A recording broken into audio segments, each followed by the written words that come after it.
Bedtime Reading. The Mayor of Casterbridge. Chapter 1.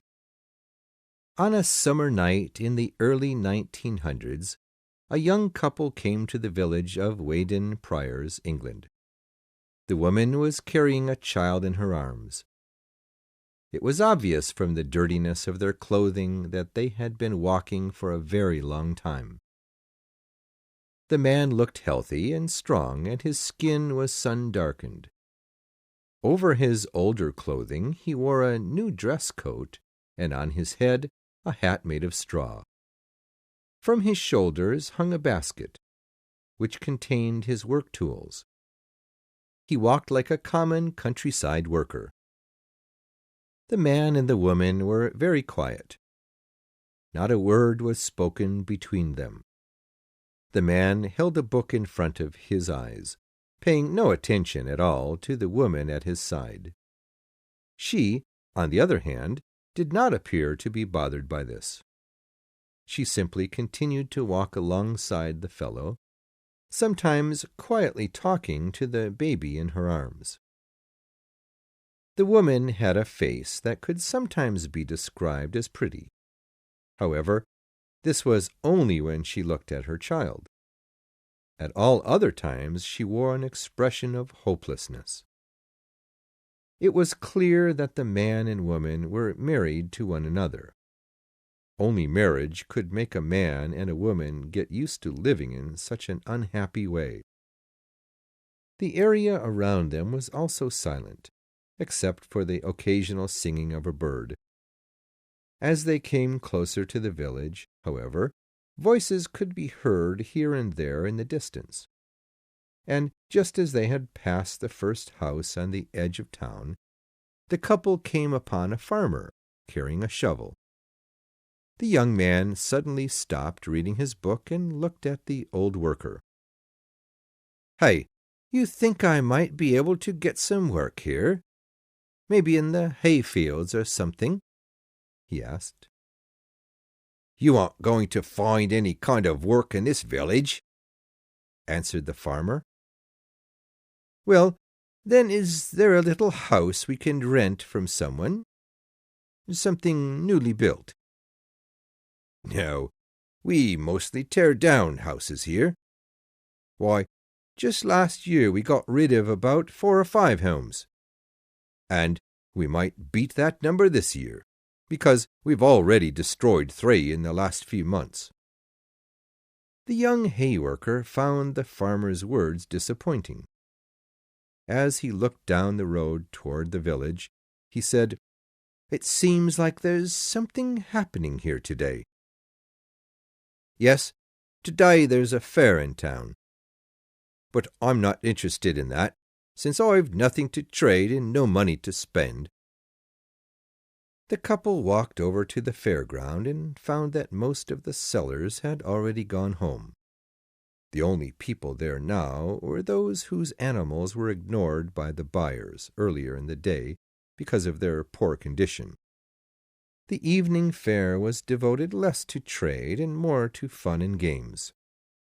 There were performances by dancers and singers. There were places where, if you paid enough money, you could see strange-looking people and animals. And there were people there who could tell you about your future just by looking at your hands. The young couple did not care much for the entertainment. They were hungry and thirsty, so they entered a tent that served soup and drinks. An old witch-like woman poured them each a bowl of hot soup. The man tasted it and immediately found it disgusting. He noticed, however, that the woman had a bottle of alcohol down below the counter. He passed his bowl back to her and made a motion with his head for her to put some of the alcohol into his soup. She did so. He tasted it and found it much more delicious. After 4 more bowls of the same mixture, the man was completely drunk and complaining loudly about his troubles. He blamed most of his unhappiness on his wife, whom, he said he had made the mistake of marrying at the age of 18. His wife did her best not to pay any attention to what he said, and quietly whispered to her baby, "You know, I think that these fairs ought to allow people to be sold as well as animals," the young man continued. "If they did, I'd be the first to come and sell my family to any poor fool who'd take them." "Some people might make you an offer," said a few people around the drunken hayworker. "Well, then let them offer. My ears are open to it." "Please, Michael, I'm tired of this silly joke of yours," said the young man's wife. "Besides, you might one day be taken seriously. Now stop." But the drunken man would not stop. All night, as he continued to drink more and more of that horrible soup, he asked for offers from the people in the tent. Everyone found it funny and laughed. His wife, however, became more anxious and upset. "All right, that's enough," she cried. "I hope someone does take us away from you." "Did you all hear that?" asked Michael. "She wants to be sold. Now, where's the seller? Is anyone a seller here?" "I am," said a short man with a little round nose. "All right, someone make an offer." "Start at 2 guineas, shouted Michael. No one accepted the bid. Michael then told the seller to raise the price to 3 guineas. Again, no one said a word. "I'll tell you people what. Any of you can have her for 5 guineas. As long as you're a good man and you don't be mean to her, she'll be yours until the day you die. I promise never to come and bother you about her either. What do you say?" "This is it, the last bid," cried the seller. "All right, I'll take her for 5 guineas, said a voice from the doorway. A sailor came walking into the middle of the room, looking directly at Michael as he approached. He took one more look at the wife being sold, and then threw 5 silver coins, one at a time, down on the table in front of Michael. No one said a word. Most of the people in the tent, seeing that this was no longer a joke, had looks of surprise on their faces. "This is for real, Michael. Do you realize that?" asked his wife. "Of course I do. You agreed to this the other day. You said that if you could keep the kid, you'd let yourself be sold." "Is that true?" asked the sailor. "Yes," answered the woman. "Then our business is finished," said Michael, picking up the coins and putting them safely in his coat pocket. The sailor gently took the newly purchased wife by her arm and said, "Let's go." She picked up her child and slowly followed the man toward the door. Just before going out, she turned around and threw her wedding ring at her former husband across the room. "Me and Elizabeth Jane are leaving you, Mike. We're hoping to be luckier with this man than we were with you. Goodbye." And then they were gone. Chapter 2. Michael awoke the next morning alone in the soup tent. Bits of sunlight were shining through the torn parts of the tent walls. There on the ground lay something bright and silver. Upon looking more closely, he found that it was the wedding ring he had given to his wife. Suddenly, memories of the night before came back to him. He put his hands into his coat pocket and found the money from the sailor there. It was real. He had sold his wife and child, they were gone forever. He got up slowly from the bar and walked out into the morning air. All around the area, traveling entertainers and sellers were asleep in their wagons. The grass was still wet with morning dew, for the sun had just awakened. Michael walked for at least a mile and then took a rest against a fence. He had several things to think about. First, he wondered if he or his wife had said his name in front of everyone. He did not think so. Second, he guessed that his wife had been serious about the trade. She must have been. "Stupid, simple woman," he whispered to himself. "She knew that I was drunk. Why'd she have to go off with that man? Such a weak woman." After a while, his temper was replaced by regret. He decided to find his wife and child and to deal with the shame as best he could. But first, he had to make a promise to himself. The promise was a great one and required a proper setting. He looked about him and saw a village in the distance. In the center of the village he could see there was a church. He then decided that that was where he needed to go. After 3 miles of walking, he finally arrived and went in through the front door of the church. At the very front of the row of seats, he got down on his knees and made his promise before God. "I, Michael Henchard, promise never to take another drink of alcohol in the next 21 years of my life. If I break this promise, then God can strike me dead." Immediately, he then began to look for his family. He asked around the village, but no one had seen anyone who fit the description. He asked around for several months, passing through village after village. No one seemed to know anything. One reason for his lack of success was that he did not tell anyone what had happened or why he was searching for these people. He was too ashamed. Eventually, he arrived at the sea. There he was told that some people who seemed to fit his description had left the area a long while ago. Michael then decided that it would be impossible to find them and gave up his search. After several days and nights of walking, he eventually arrived in the town he had been thinking about making his home for quite some time. It was the town of Casterbridge. Chapter 3.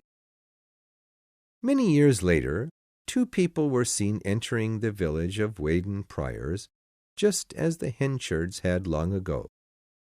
They were 2 women, one much older than the other. The older woman was Susan Henchard, the younger woman, her 18-year-old daughter. They were both wearing black, as if a husband or father had recently died. The fair was still held in the village. However, it had become smaller over the years due to recently developed markets in other nearby towns. Much less trade went on there now. Most of the tents were for entertainment and drinks. "Why have we come to this place?" asked the young daughter. "This is where Newson and I found each other," the mother answered. "Yes, I remember you telling me. Oh, my poor father, forever lost at sea." "We're now searching for a man named Michael Henchard." "How is he related to us? I'm not sure that I understand," asked the young woman. "He was married to someone in the family." The mother replied coldly. "Anyway, the last time I saw him was here at this fair. I doubt we'll find him here now. That was a long time ago." However, at that very moment, Mrs. Henchard Newson caught sight of the same old woman who had served the alcoholic soup to her former husband on that terrible night. She no longer had a proper-looking business. Now she stood outside serving her soup in cheap, broken bowls. Mrs. Henchard Newson left her daughter's side and approached the old woman. "I seem to remember you having a tent before," she said. "Oh, yes. That was many years ago," The old woman answered. "But I'm an honest woman, and that's bad for business these days. You have to cheat people all the time if you're going to keep a good business going. Do you remember a man selling his wife to a sailor in your tent long ago?" "Lots of things have happened here in the 39 years I've been working," she answered. "But now that you mention it, I do remember a young man in a suit coat carrying his tools around in a basket. He came back the following year and told me to tell his wife, if she ever came around looking for him, that he could be found in Casterbridge or Casterbridge. Anyhow, it was Castor something. I can't remember clearly." Mrs. Henchard Newson then returned to her daughter. "I got the information I needed. I now know where we must go. It's pretty far. And I don't even know if the man is still living, but we should go and see anyway." The two women then left the fair and went looking for a place to spend the night. Chapter 4. Susan Henchard's life with the sailor had been quite simple. They had lived in Canada for a short period of time, and then they returned to England, where Mr. Newson found work in the town of Falmouth. All this time, Susan had remained very devoted to her new husband. He was also very kind to her. She did not let the details about their marriage bother her until just before he died. After his boat went missing out at sea, she felt a little easier now that she would no longer have to keep the contract that sailor and Mr. Henchard had agreed upon. In all those years, she never once heard from Mr. Henchard. She imagined him dying long ago from drinking too much. However, she also remembered that he had only occasionally drunk very heavily. It was possible that he had survived all of these years. She searched for him now because she wanted to give her daughter an opportunity to make a better life for herself. They were very poor, even with the sailor's money. After traveling for many miles by foot and occasionally by wagon, the two women arrived at a hill just above the town of Casterbridge. From high above, they could see that the town was very old and shaped like a perfect square. The bright light of the sun reflected hotly from the rooftops below. The square town was completely surrounded by miles and miles of fields and forest. After resting for an hour, the women began to walk down the hill toward the town. As they did, two men walked past them. They were speaking to each other angrily. "Hey, I think I heard them mention Mr. Henchard," said Elizabeth excitedly. "I'll go and ask them where we might find him." "Wait," said Mrs. Newson.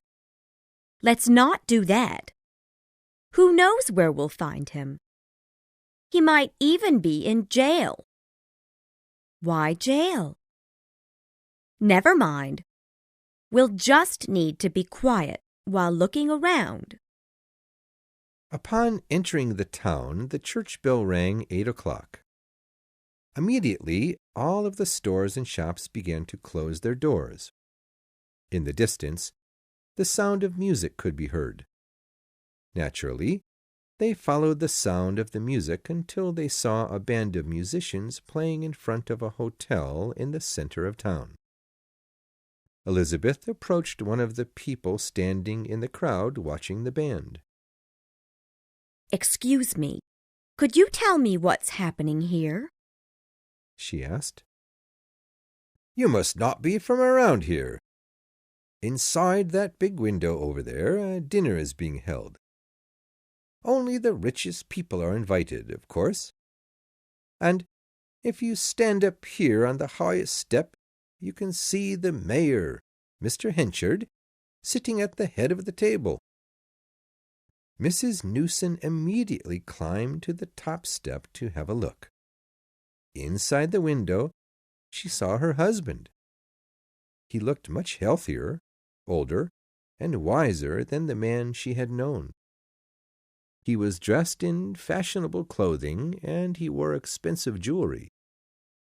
However, what struck Mrs. Newson as most interesting was the fact that while everyone at the table was enjoying wine, Mr. Henchard had nothing but a glass of water in front of him. "What's wrong, Mother?" asked Elizabeth, noticing an unhappy look on her mother's face. "He looks very friendly. He's not at all what you thought he might be. I'm not sure what to do," she replied. "Part of me wants to just run away." "Now, Mother, just relax. I'll ask some more people about him. You'll feel better after that." She approached another man in the crowd and, pretending not to know, asked who the man was at the head of the table. "That's Mr. Henchard, the mayor. He's probably got the most power in this whole area, including the countryside. He was nothing before, no better than me. But he worked hard to climb up to the mayor's position. I suppose that after losing his wife so many years ago, he decided to give himself another reason to keep on living. Well, he's sure succeeded." Just then, one of the men at the dinner table asked the mayor a question in a voice loud enough for the people outside to clearly hear. "Mr. Mayor, because of your company, our town's bread has become bad. What are you going to do to make it better?" Everyone outside the hotel got excited when they heard this question. Many gave shouts of support to the man who asked it. "Yeah, Mr. Mayor. What are you going to do about it?" The mayor's face turned serious, and he stood up. "I realize the bread's turned out badly, and I'm sorry for that. But there's nothing that I can do to change it this time. In the future, I promise it'll be better." Then he sat back down. Among the crowd gathered around the front of the hotel was a young, attractive man carrying a bag. He seemed very interested in the mayor's comments, for as soon as he heard the mayor say, "There's nothing I can do," he took out a pen and piece of paper and wrote something down. He then ran through the crowd and up to the front door of the hotel and gave the paper to a servant who was on break. "Be sure to give this to the mayor right away. It's extremely important," he said with a Scottish accent. After that, the young man left to go and search for a place to stay that evening. Elizabeth, however, stayed where she was and watched as the note was given to Mr. Henchard. Once he read the note, his attitude changed from troubled to deeply thoughtful. And while the rest of the party became increasingly drunk and playful, Henchard sat quietly thinking to himself. Hearing the church bell ring 9 o'clock, Elizabeth and her mother decided it was time to find a place to stay for the night. Elizabeth suggested following the young Scotsman, as he seemed like a nice fellow. Henchard, meanwhile, had grown tired of his party. He was too concerned with the note he had been given. He got up from the table and went to the servant who had delivered it.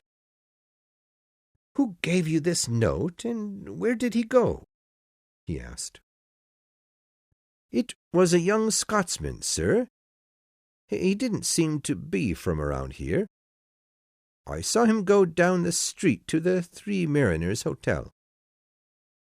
And with that the mayor immediately headed toward the young man's hotel.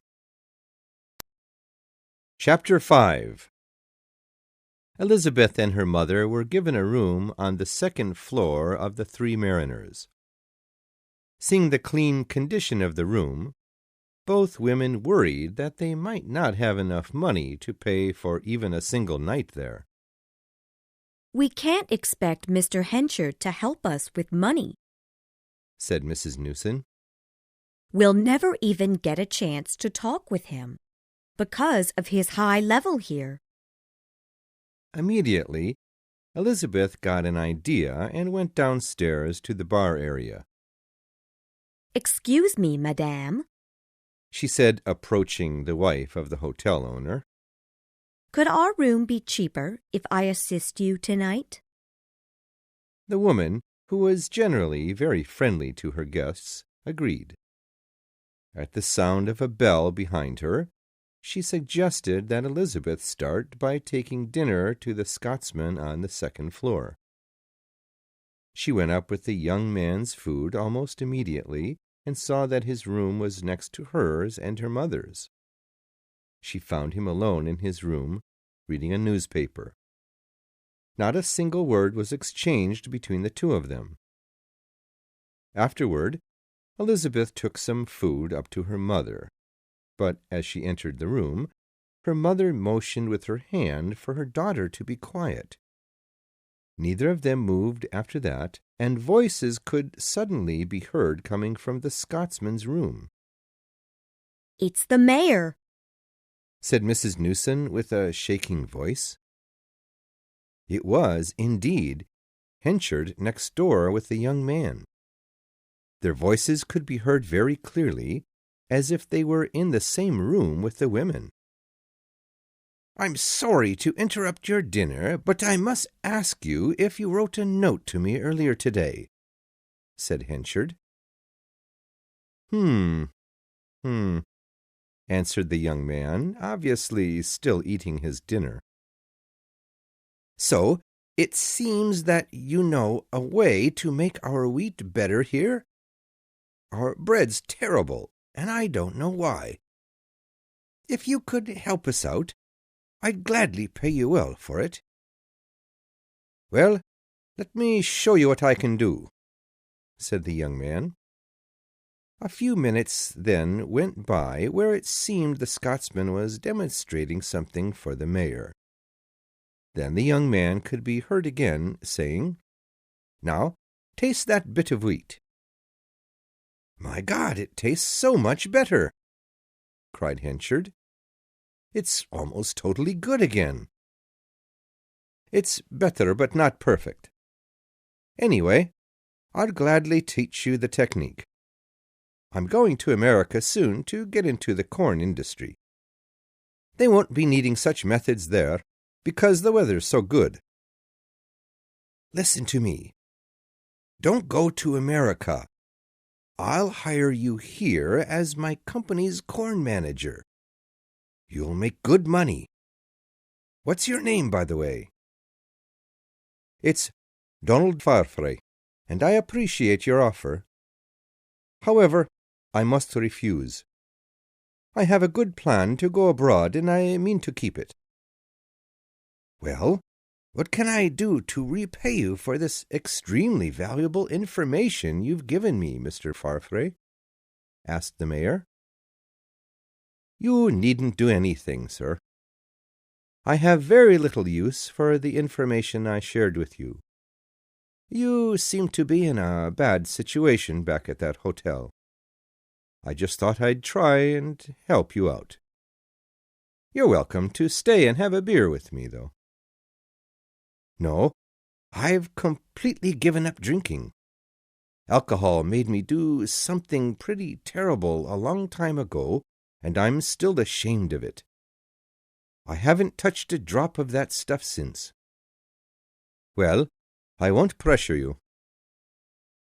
I really do wish you would reconsider my offer. I don't think I'll ever find another man as qualified as you to be my manager. Oh, well, thank you again. The Scotsman saw Mr. Henchard to the door and then returned to his meal. Chapter 6. Later, after hearing her neighbor close the door to his room and walk downstairs, Elizabeth immediately took the Scotsman's dishes back down to the kitchen. She then hid herself behind a screen and watched the room full of drinkers. Mr. Farfrae had sat down among them, and after much encouragement, sang a song for his fellow drinkers. It was a sad Scottish song about wanting to return to his homeland. The Scotsman sang from his heart and made the entire room go silent.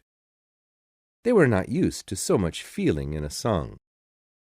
When he finished, applause filled the room, along with cheers for him to sing more. The Englishmen were amazed by the amount of love this man had for his own country.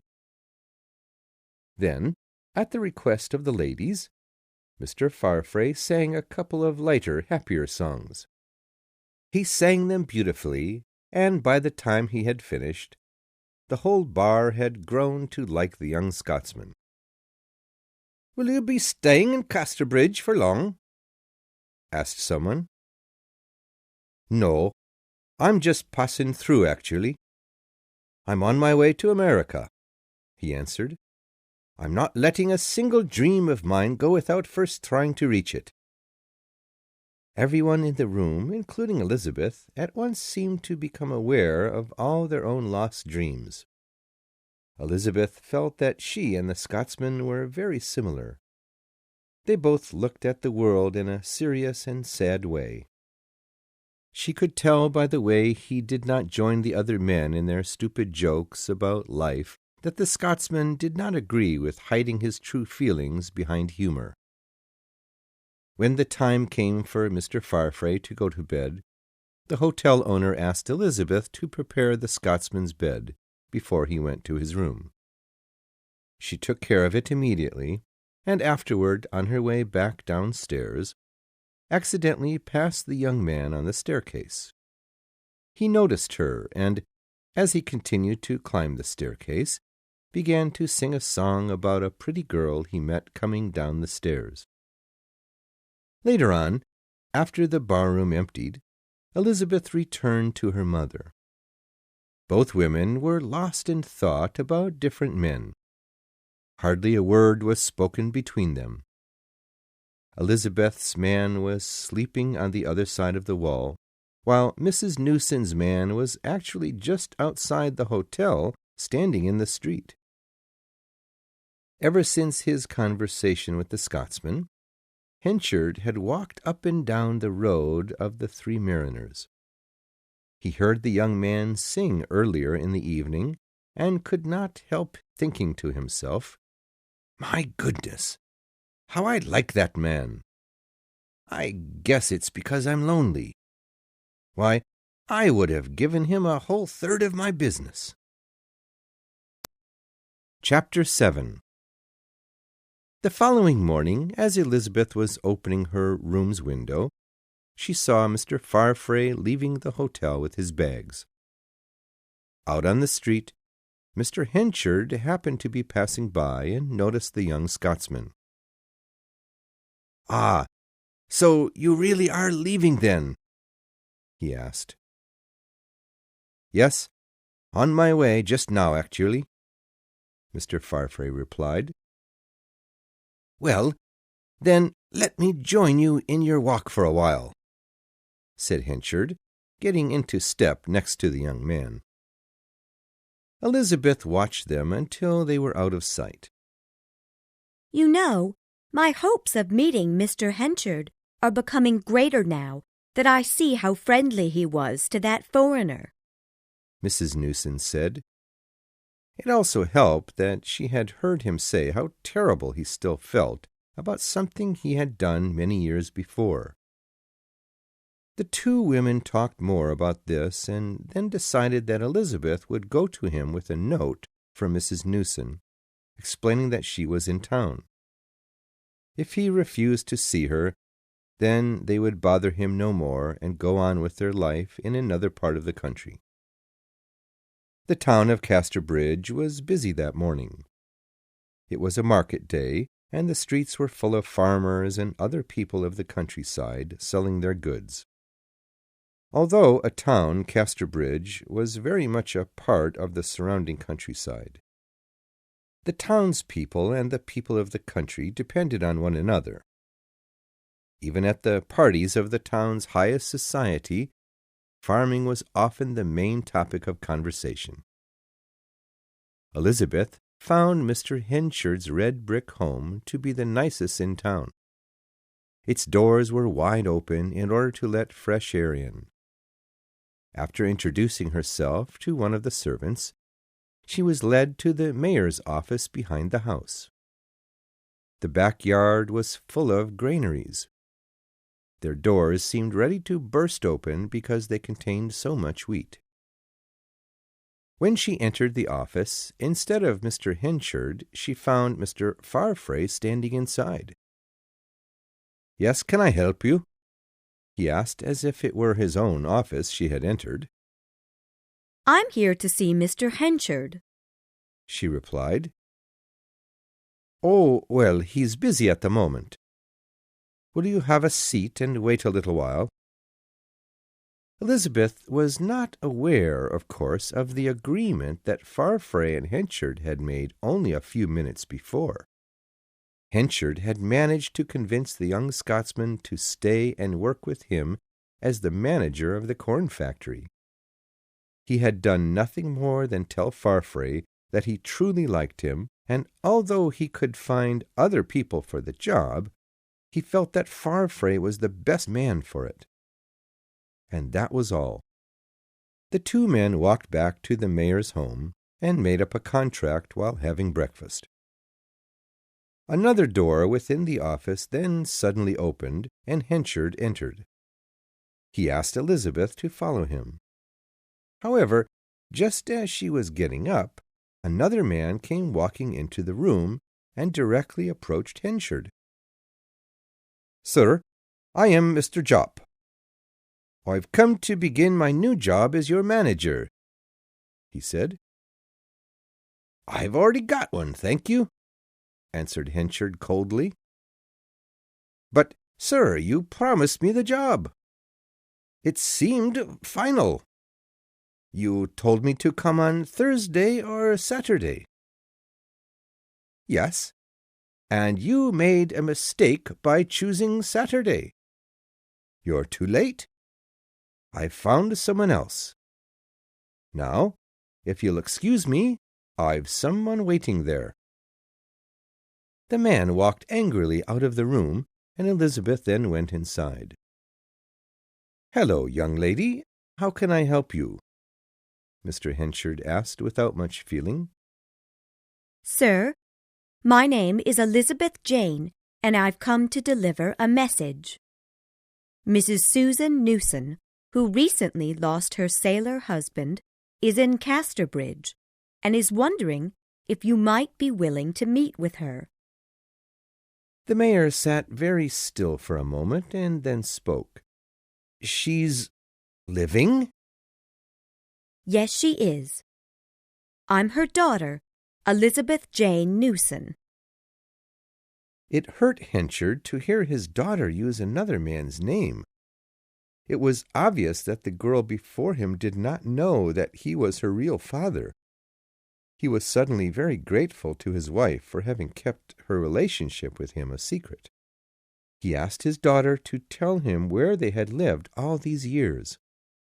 She told him about Canada and their return to England and her father's death at sea.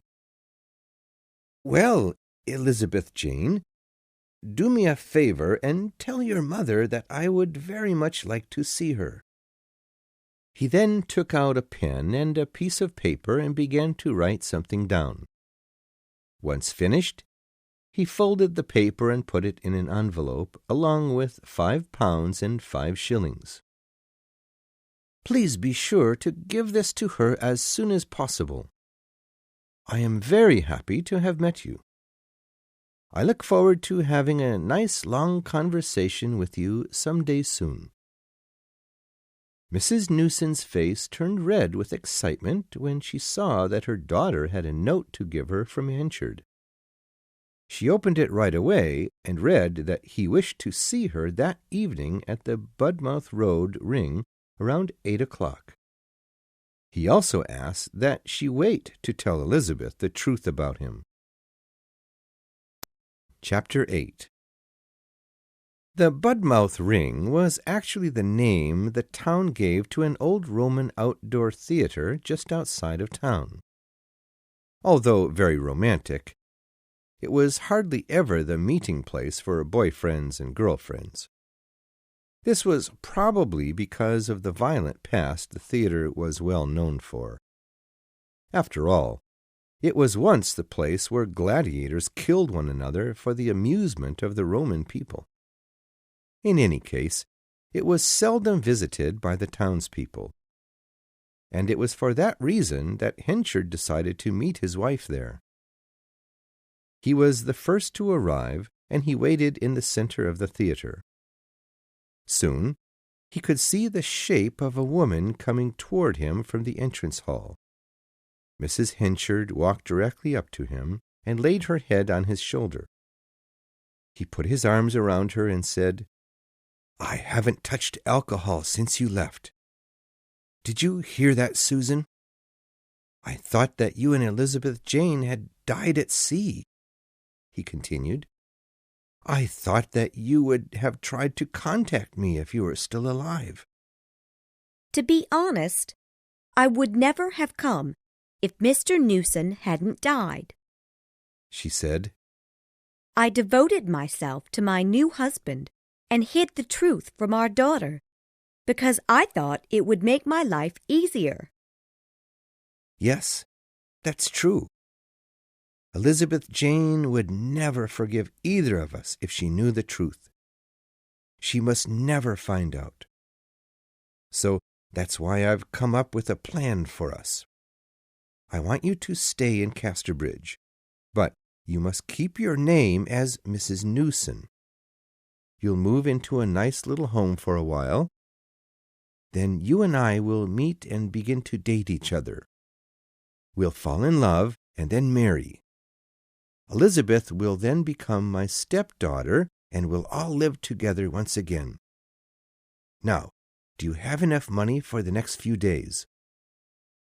Yes, I'm sure. "Good. I'll be away for that long.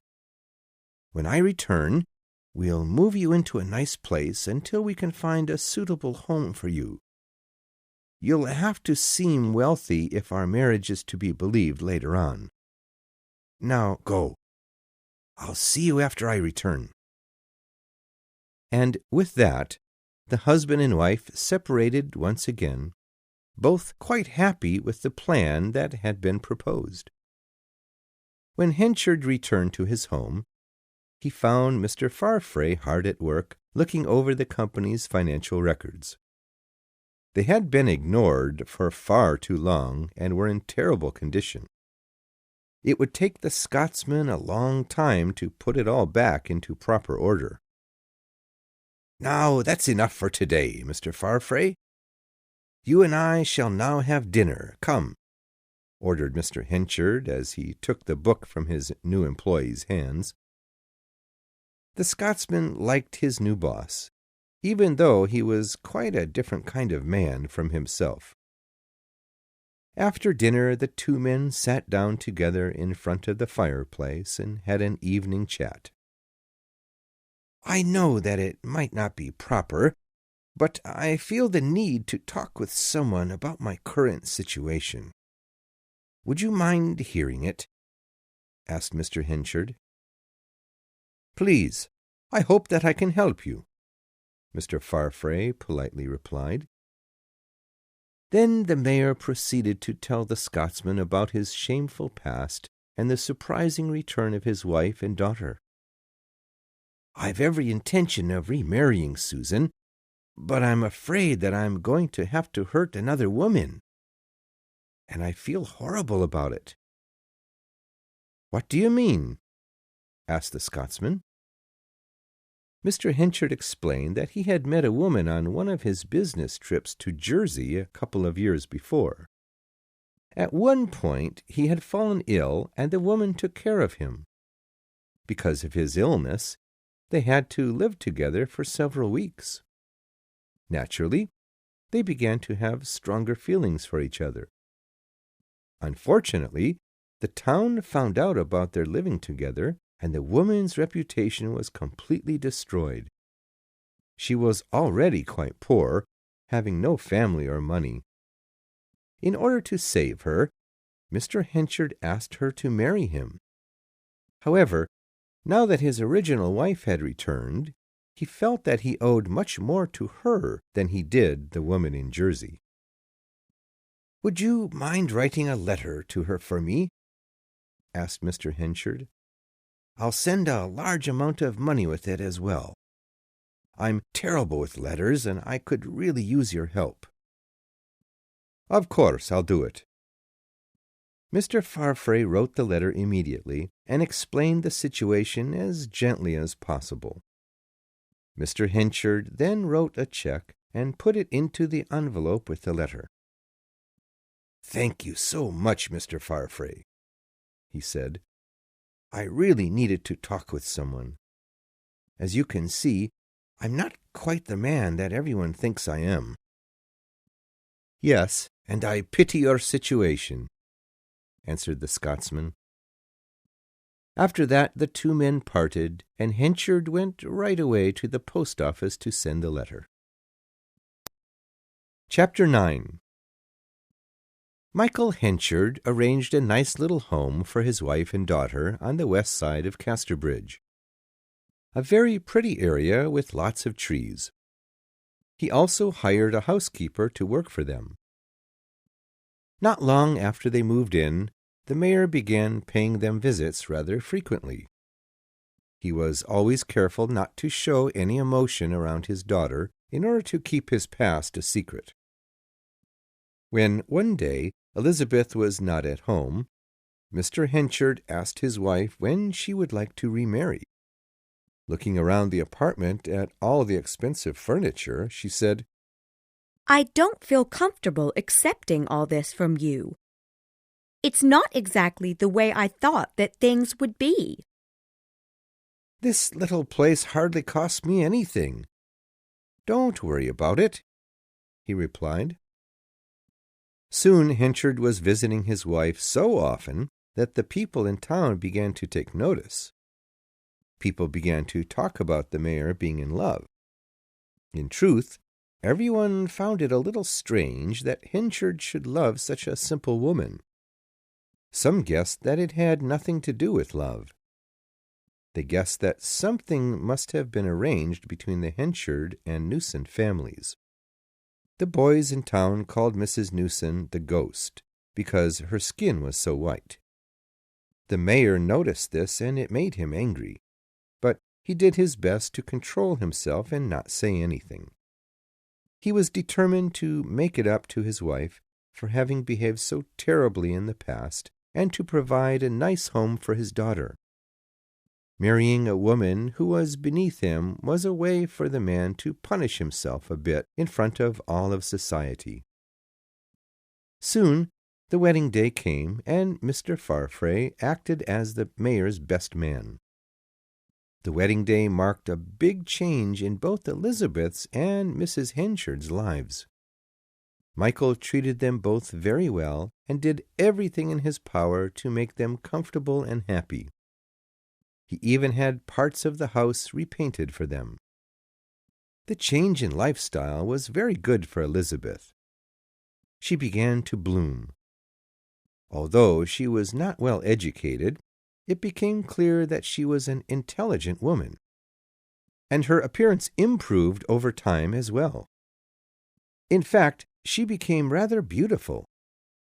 Unlike most women in her situation, she did not wildly dress herself in ridiculous clothing in order to seem fashionable. First of all, she was much too aware of the way that fortune and misfortune can come and go for anyone. Having, up to this point, lived such a hard life, she knew that her luck might change once again. No, Elizabeth eased slowly into her new lifestyle, much like a cat might enter a room it has never been in before. Fortunately, she proved to have a natural talent for picking out clothing that suited her best. Henchard could not believe how attractive she had become. One day, while having lunch with his family, he could not help commenting, "Susan, I seem to remember you saying Elizabeth would have black hair when she grew up." I don't remember saying that," she replied, kicking her husband under the table. When their daughter had left the table, Michael was the first to speak. "Goodness! I almost ruined everything, didn't I? Sorry about that, dear. Now listen. I've been thinking. I'd like for Elizabeth to be called Miss Henchard instead of Miss Newson. I'm her real father, after all." "Yes. Well, I'll have to ask her if she wouldn't mind changing her name," answered Mrs. Henchard. She was afraid that her daughter might feel it was insulting to Mr. Newson. When asked by her mother, Elizabeth kept her feelings about it hidden, saying that she would accept the change if Mr. Henchard wanted it. However, in the end, because he did not continue to insist, she did not pursue the change and remained Miss Newson. Mr. Henchard's company, meanwhile, began to run better than ever before. Now that Mr. Farfrae had taken control over the office, everything was much more organized.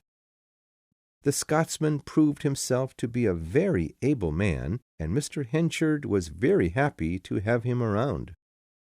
The two men could almost always be seen together, as Mr. Henchard enjoyed the Scotsman's company. Elizabeth, who could observe the men at their work from her second-floor bedroom window, occasionally noticed that Mr. Farfrae did not always like to be around his boss. It seemed that he enjoyed his independence and sometimes felt that Henchard took away some of his freedom. One day, Elizabeth received a piece of paper asking her to come to a granary on the other side of town. There was no name on it. She assumed that it must have to do with her father's business, so she kept the appointment. When she arrived, no one was there. Moments later, she could see Donald Farfrae coming toward the granary. A strong desire to hide came over Elizabeth, and she went inside the granary before the Scotsman could notice her. She could see from behind the granary door that he too had a note in his hand. She leaned against the door, trying to listen to his movements while he waited. Then the latch on the door suddenly slipped, causing the door to open, and Elizabeth fell forward onto the ground. "Miss Newson, are you all right?" asked Mr. Farfrae. "I was just waiting for you." "Ah, yes. Hello. I'm fine," she said, getting back on her feet. "Waiting for me, did you say?" "Yes, I got your note asking me to come." "But I thought that you had written to me," Elizabeth replied. "It seems that someone is playing a joke on us," cried the Scotsman. "I've no time for jokes, and I'm sure you haven't the time either." "Oh, I wasn't terribly busy, actually," she said, and after a few moments of uncomfortable silence added, "Don't you miss your home in Scotland?" You seemed to miss it so much when you sang at the Three Mariners. Not really. I just like singing. Would you like me to sing it again for you now? He asked. Thank you, but I'd better be getting back home. Well, any time you'd like to hear it, just tell me. I'd be happy to sing it for you. Then, looking at her clothing, he said, It seems you got a little dirty from your fall earlier. Here, let me get some of that off before it ruins your clothes. He then began to blow the dirt from her back, her neck, and her hair. When he finished, he said, There now. That's better. Can I get an umbrella for you? No, thank you. I really must be going, Elizabeth replied. The Scotsman watched as she quickly walked away and then began to sing an old Scottish tune to himself. Chapter 10. The friendship and business partnership between Mr. Henchard and Mr. Farfrae seemed to be a stable one. The business was doing very well, and the two men always seemed to be together. However, something soon came between them. It was a small thing, but like a crack in the glass, it would soon grow. One of the employees of the company, Abel Whittle, was almost always late for work, and Mr. Henchard could no longer accept this. One day, he called the employee to his office and warned him not to be late again, or he would be punished. Abel Whittle promised to be on time. However, the next morning, when all of the workers were ready to go into the fields, Abel was not there. Mr. Henchard, full of terrible anger, went over to Abel's home and walked directly into his employee's bedroom. As he expected, there was Abel still asleep in his bed. "Get up, you lazy fool!" Henchard shouted. Abel jumped up from the bed, frightened to death. He tried putting on his pants, but Henchard had no patience and ordered that he leave the house without them. They walked to Henchard's home together and met up with the rest of the workers. Donald Farfrae, seeing Abel in nothing but his shirt and underwear, asked the poor worker why he had come to work without clothing. "Well, sir, Mr. Henchard wouldn't let me put my pants on. He's terribly angry because I was late again. But I can't help it. It's impossible for me to wake up on time. There's something wrong with my body. But Mr. Henchard just can't understand that. I'm so embarrassed. I just know I'll kill myself tonight when I get back home." "You run back home and get dressed. I won't let any of my men work in the fields without clothing on," ordered Mr. Farfrae. Abel stood there for a moment, unsure of what to do. "If you don't go now, I promise I'll beat the hell out of you. Now go," yelled the Scotsman. Mr. Henchard saw his employee walking away and demanded to know what was going on. "I sent him back," said Mr. Farfrae. "I don't think he's done anything to deserve that kind of embarrassment." "Well, I do," argued Mr. Henchard. "Either he wears his pants or I'll leave the company," shouted the Scotsman. The two leaders looked one another in the eye for a moment. It was obvious that Mr. Henchard did not want to lose his manager, and that he felt bad about having gotten into an argument with him in front of all of his men. After this, Mr. Henchard began to feel that people respected Mr. Farfrae more than they respected him. And he was right. Soon people were coming to the Scotsman instead of the mayor for advice about their corn and hay. One such person was a young boy sent by his father to have his family's hay valued. "How can I help you, young man?" asked Mr. Henchard. "My father's needing his hay valued," replied the boy. "Well, I happen to be free at the moment. Let's go take care of it now, shall we?" offered the mayor. "Oh, but can Mr. Farfrae do it? My father wants him to." "Why's that? I've always done it. Do they think Mr. Farfrae's a better man than me?" "Yes, sir, they do," answered the boy, not realizing that it should have been better to lie. "Really? And tell me, do they say other things?" asked the mayor. "Of course. They think Mr. Farfrae's a nicer man, and they wish that he were the mayor of Casterbridge instead of you." Mr. Henchard was hurt by these words. "Well, I'll be the one to value your father's hay today, whether he likes it or not." Just then Mr. Farfrae came from out of the house. "Good morning," he said cheerfully. "What's troubling you? You don't look happy." "Nothing," answered Mr. Henchard in a sad voice. "I'm just about to go out to Durnover to value some hay." "Well, I'll come along with you," the Scotsman offered. Mr. Henchard said nothing, but started walking down the street with his manager at his side. The Scotsman then began to sing a song softly to himself. He was in an excellent mood, it seemed.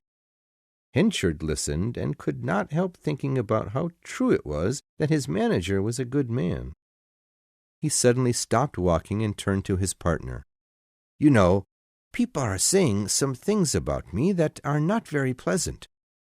That caused me to forget how good a person you really are. I'm sorry about that. Why don't you go ahead and value that hay on your own? They wanted you to do it anyway. I've got a meeting to attend in town at noon." Donald Farfrae happily agreed to this and did not bother to ask further about what Henchard had heard people say. And so the damage to their friendship was repaired. However, from that time on, Mr. Henchard would always feel a little jealous when he heard the Scotsman's name mentioned in town, and he stopped inviting Donald to join his family at dinner so often. Now they would be friendly business partners and nothing more. Chapter 11. An announcement from the English government was sent all over the country, informing the citizens of a new national holiday that would be celebrated the following week. When the mayor of Casterbridge heard the news, he did not think much of it.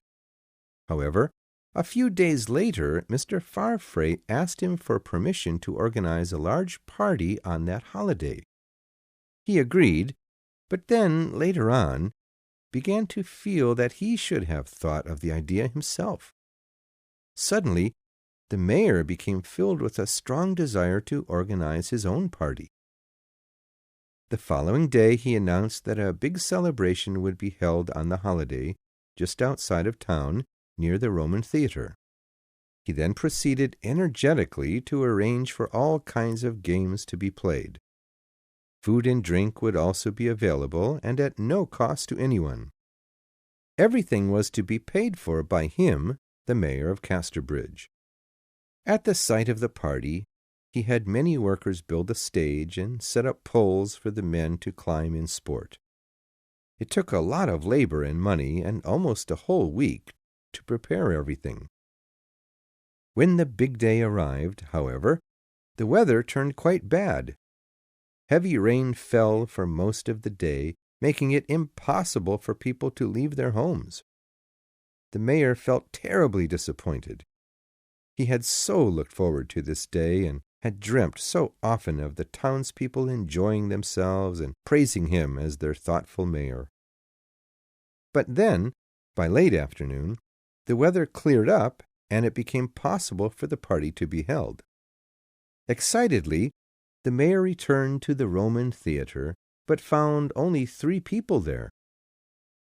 "Where is everyone?" he asked. "Everything's ready to go. Why aren't they here?"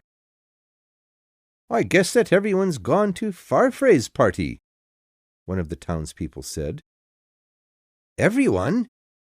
asked the mayor in surprise. "I believe so." Mr. Henchard, feeling terribly hurt, canceled his celebration and slowly walked back home. After having tea with his family, the mayor left his home and went to the place that everyone on the street seemed to be going to. Farfrae's party was being held inside a huge tent that had been set up under the tallest trees in town. Inside, it looked almost like a church, and it was full of people. In fact, almost everyone in Casterbridge was there. Nothing like this had ever been organized in the town before, and the people seemed extremely pleased. They were all dancing to music being played by a band, and almost everyone had a drink in their hand. In order to stay hidden from the guests, the mayor observed the party from a dark corner of the tent. Dancing in the middle of the crowd was Mr. Farfrae, dressed in a traditional Scottish kilt. Mr. Henchard could see, by the way the women were all looking at Farfrae, that the Scotsman was very well liked. Nearby, he could hear the voices of several townspeople criticizing his own party. "Who'd want to go up to that sad old place, theatre, to have a party? No one. Henchard could never organize anything like this." "No way. And it's the same with his business, too. Thanks to Mr. Farfrae, Henchard's company is doing better than it ever has. Why, I even heard that Farfrae is working on a way to improve the town's bread as well. Well, let's just hope that Henchard keeps Farfrae around, so that these changes can happen." Meanwhile, Farfrae had begun to dance with Elizabeth, who, apparently, had followed her father out the door without him realizing it. This made Mr. Henchard lose all control over himself. In a fit of anger, he walked directly up to Farfrae and told him that he should not come to work the following day. "I think you'll be needing to rest after all this stupid behavior tonight," he said, looking the Scotsman in the eye. Farfrae, surprised and not knowing what to say, stood silent. Then several townspeople approached the mayor. "What do you think you're doing? It seems you're afraid of the young man," one man said. "You should be," said another. "He's a better man than you. It won't be long before he rises above your position in town. Just wait." Then the mayor stood up straight and announced, "He'll never get the chance. I'm sending him away very soon. So I suppose that the position of manager at my company will soon be available for anyone who's interested." And, having said this, Mr. Henchard then left the party and walked back home, feeling good about what he had just done. However, the following morning, after his anger had calmed down, Mr. Henchard no longer felt the same about his decision. He knew that he needed Farfrae, and later that morning he heard with terrible regret that the Scotsman truly was leaving the company. Chapter 12. Elizabeth felt guilty after seeing her father leave the party. She believed that she had made him angry by dancing with Mr. Farfrae. This destroyed her desire to celebrate any longer, and she immediately walked out of the tent towards home. The streets were dark and quiet. Moments later, a man came running up to Elizabeth. When he got close enough and his face reflected the light of a nearby street lamp, Elizabeth could see that it was Mr. Farfrae. "Hi, Elizabeth. I've been searching for you all night," he said, trying not to show how sad he was about losing his job. "I'll walk with you if you don't mind." Elizabeth said nothing. The two began to walk together towards the Henchard's home. "To be honest, I wish I didn't have to leave town. I'd like to have more opportunities to dance with you," he went on. "But I'm a terrible dancer," Elizabeth said. "No, not at all. You've a natural talent for it. I enjoyed dancing with you."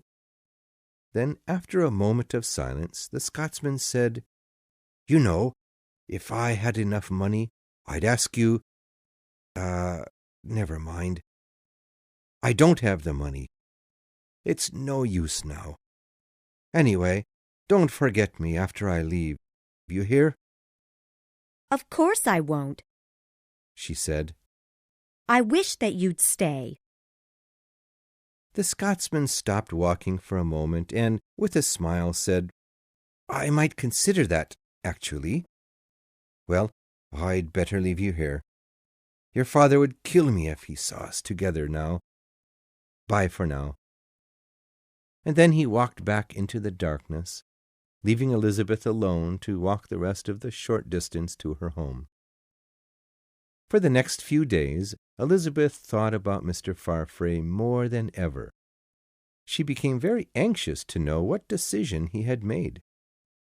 Would he truly consider her wish that he stay in town, she wondered. Apparently he did consider it. News soon came that the Scotsman, almost immediately after leaving Mr. Henchard's business, bought a corn and hay company of his own from a local small businessman. When Mr. Henchard heard about this during one of his town meetings, he exploded with anger. "I helped that young man to get on his feet. And how does he repay me? How does he show his thanks? By going into competition with my business?" he cried. "Well, I'll prove to him that I have as much business sense as he does. We'll see who's more successful." The men at the meeting were not impressed with the mayor's little speech. Their confidence in him had lessened over the 2 years that he had been the town's leader. So no cheers of applause followed Mr. Henchard's angry words. After the meeting, he walked home with a look of determination on his face.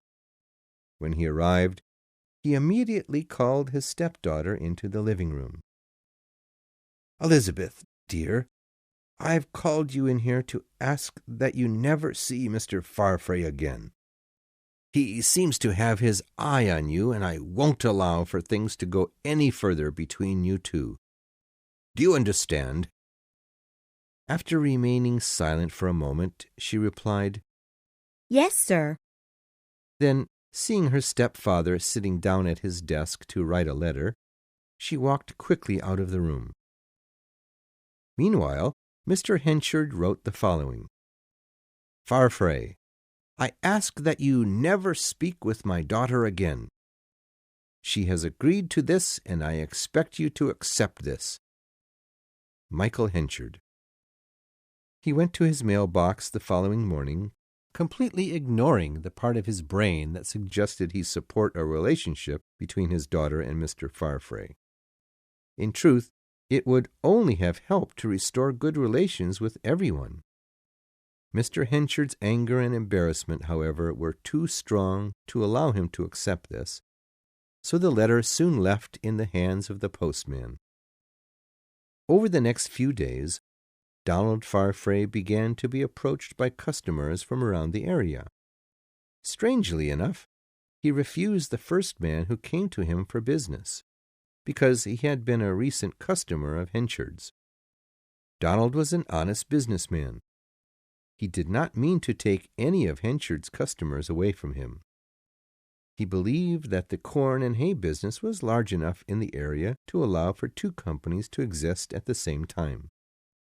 And he was right, for it was not long before Donald's business was up and running well. After receiving the letter from Henchard concerning Elizabeth, Donald decided to obey the man's wishes. He focused on his business. There would be more opportunity, later on, to be romantic.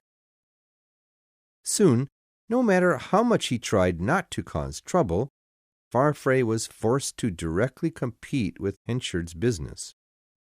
Both companies had booths set up at the weekend market, where almost every Sunday the 2 men saw each other.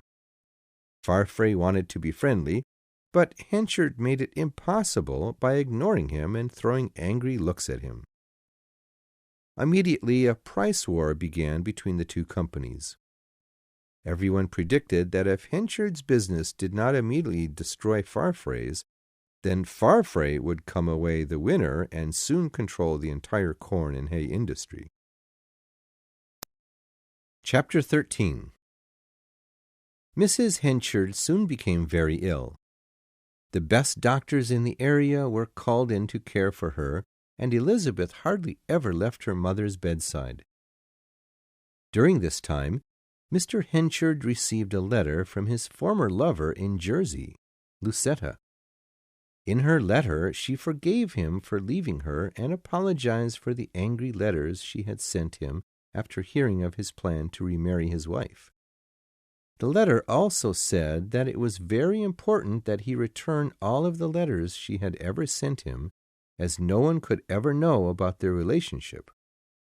Her reputation in Jersey was ruined.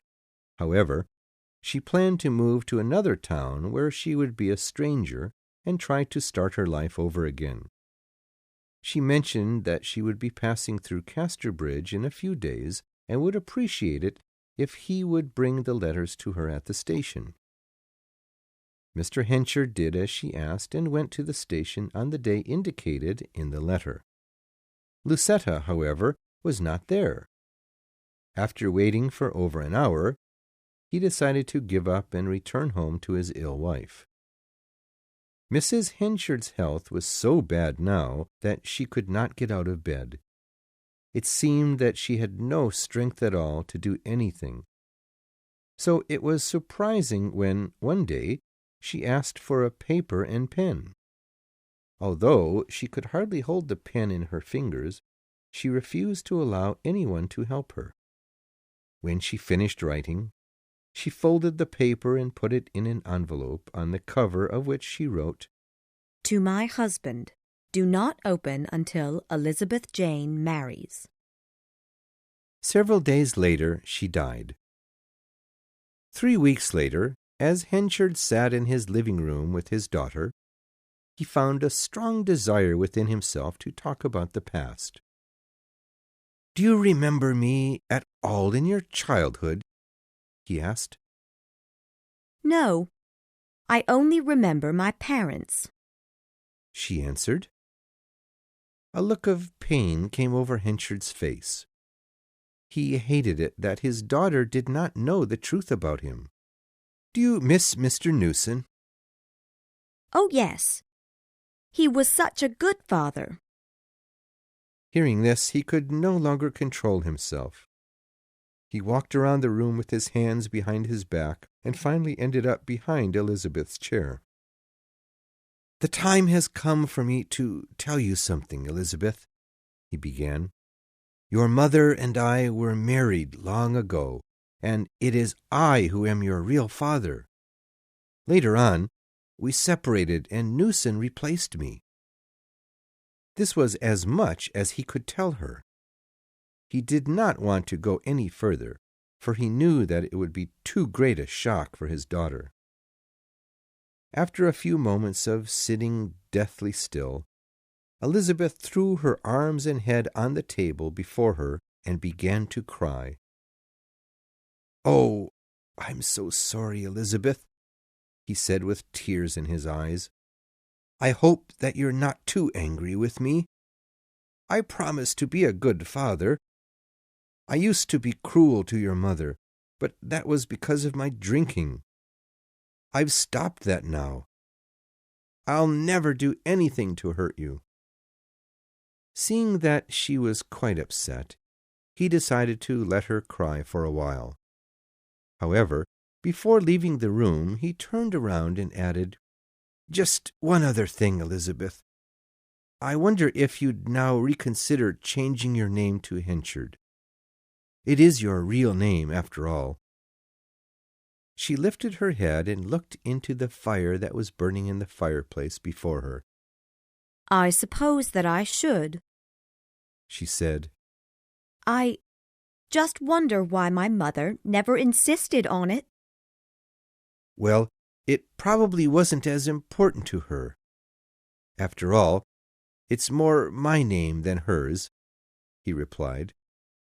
Then, after getting pen and paper for her, he told his daughter to write an announcement for the newspaper.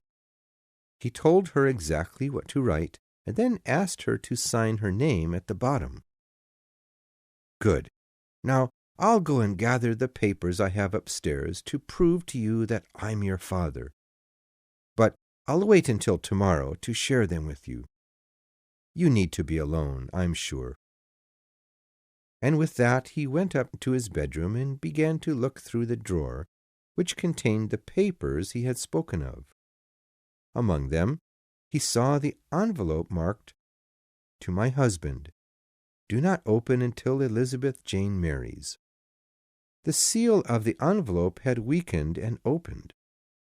He could see, without much effort at all, the first sentence of her writing.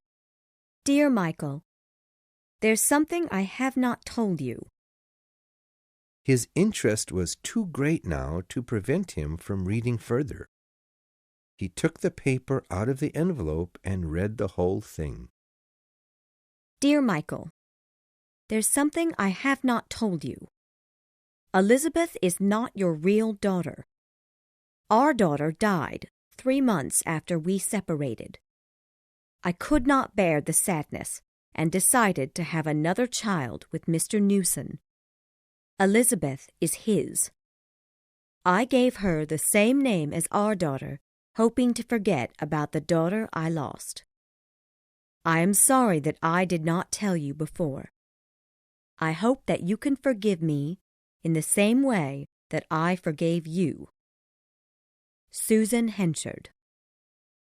He did not move from his chair for several hours.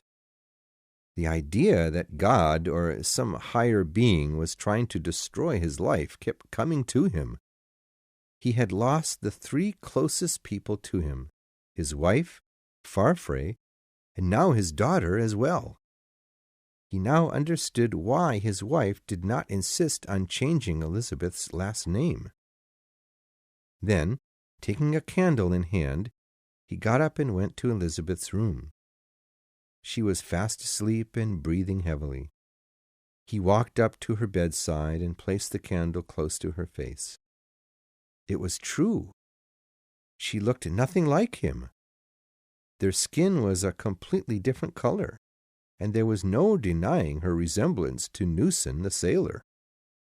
He left the house and went for a walk around the outer edge of town. As he walked, he thought about his situation. In the end, he decided to leave things as they were. He had taken steps for Elizabeth to become his daughter. It was the main reason he remarried his wife. There was nothing more to be said about it. The next morning, as he entered the dining room, Elizabeth greeted him very warmly. After a lot of thinking, I've decided that I'm glad to know the truth now. You are my father. Mr. Henchard then went over to her and kissed her face. It was the moment that he had waited for so long to happen. And yet he was so troubled with guilt that he could not properly enjoy it. Chapter 14. Much to Elizabeth's surprise, Henchard did not become the warm and loving father that she had thought he would. In fact, he became colder than he had ever been toward her.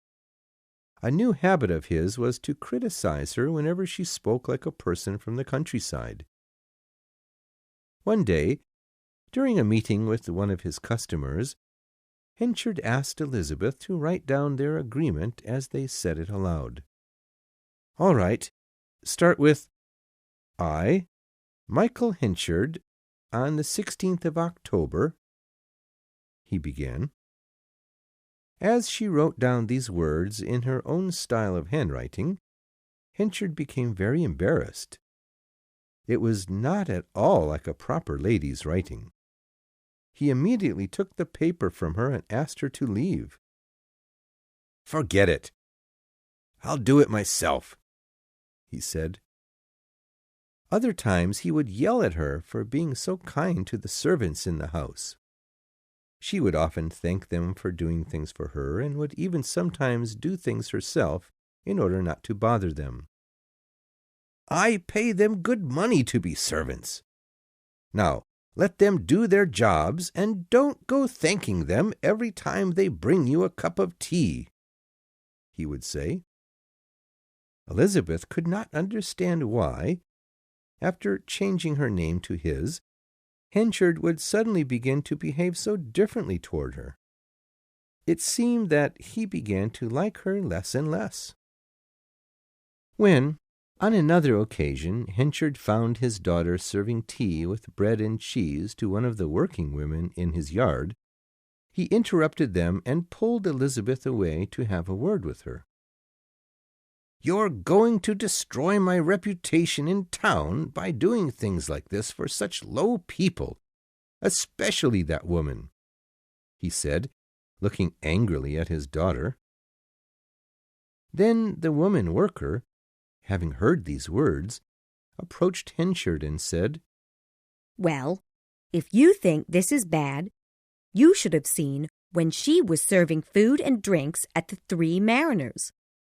Those people are the lowest of them all." "What? When was this?" demanded Henchard.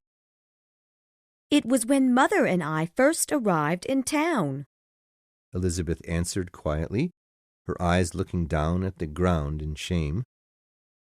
After that, Henchard took his meals with the farmers at a nearby hotel, and he did his best to avoid Elizabeth as often as he could. His embarrassment was so great that he could not stand to see her living in his own house. Elizabeth, meanwhile, did her best to improve her education. She read all the time and even began to study Latin. It was, however, quite difficult to learn without a teacher.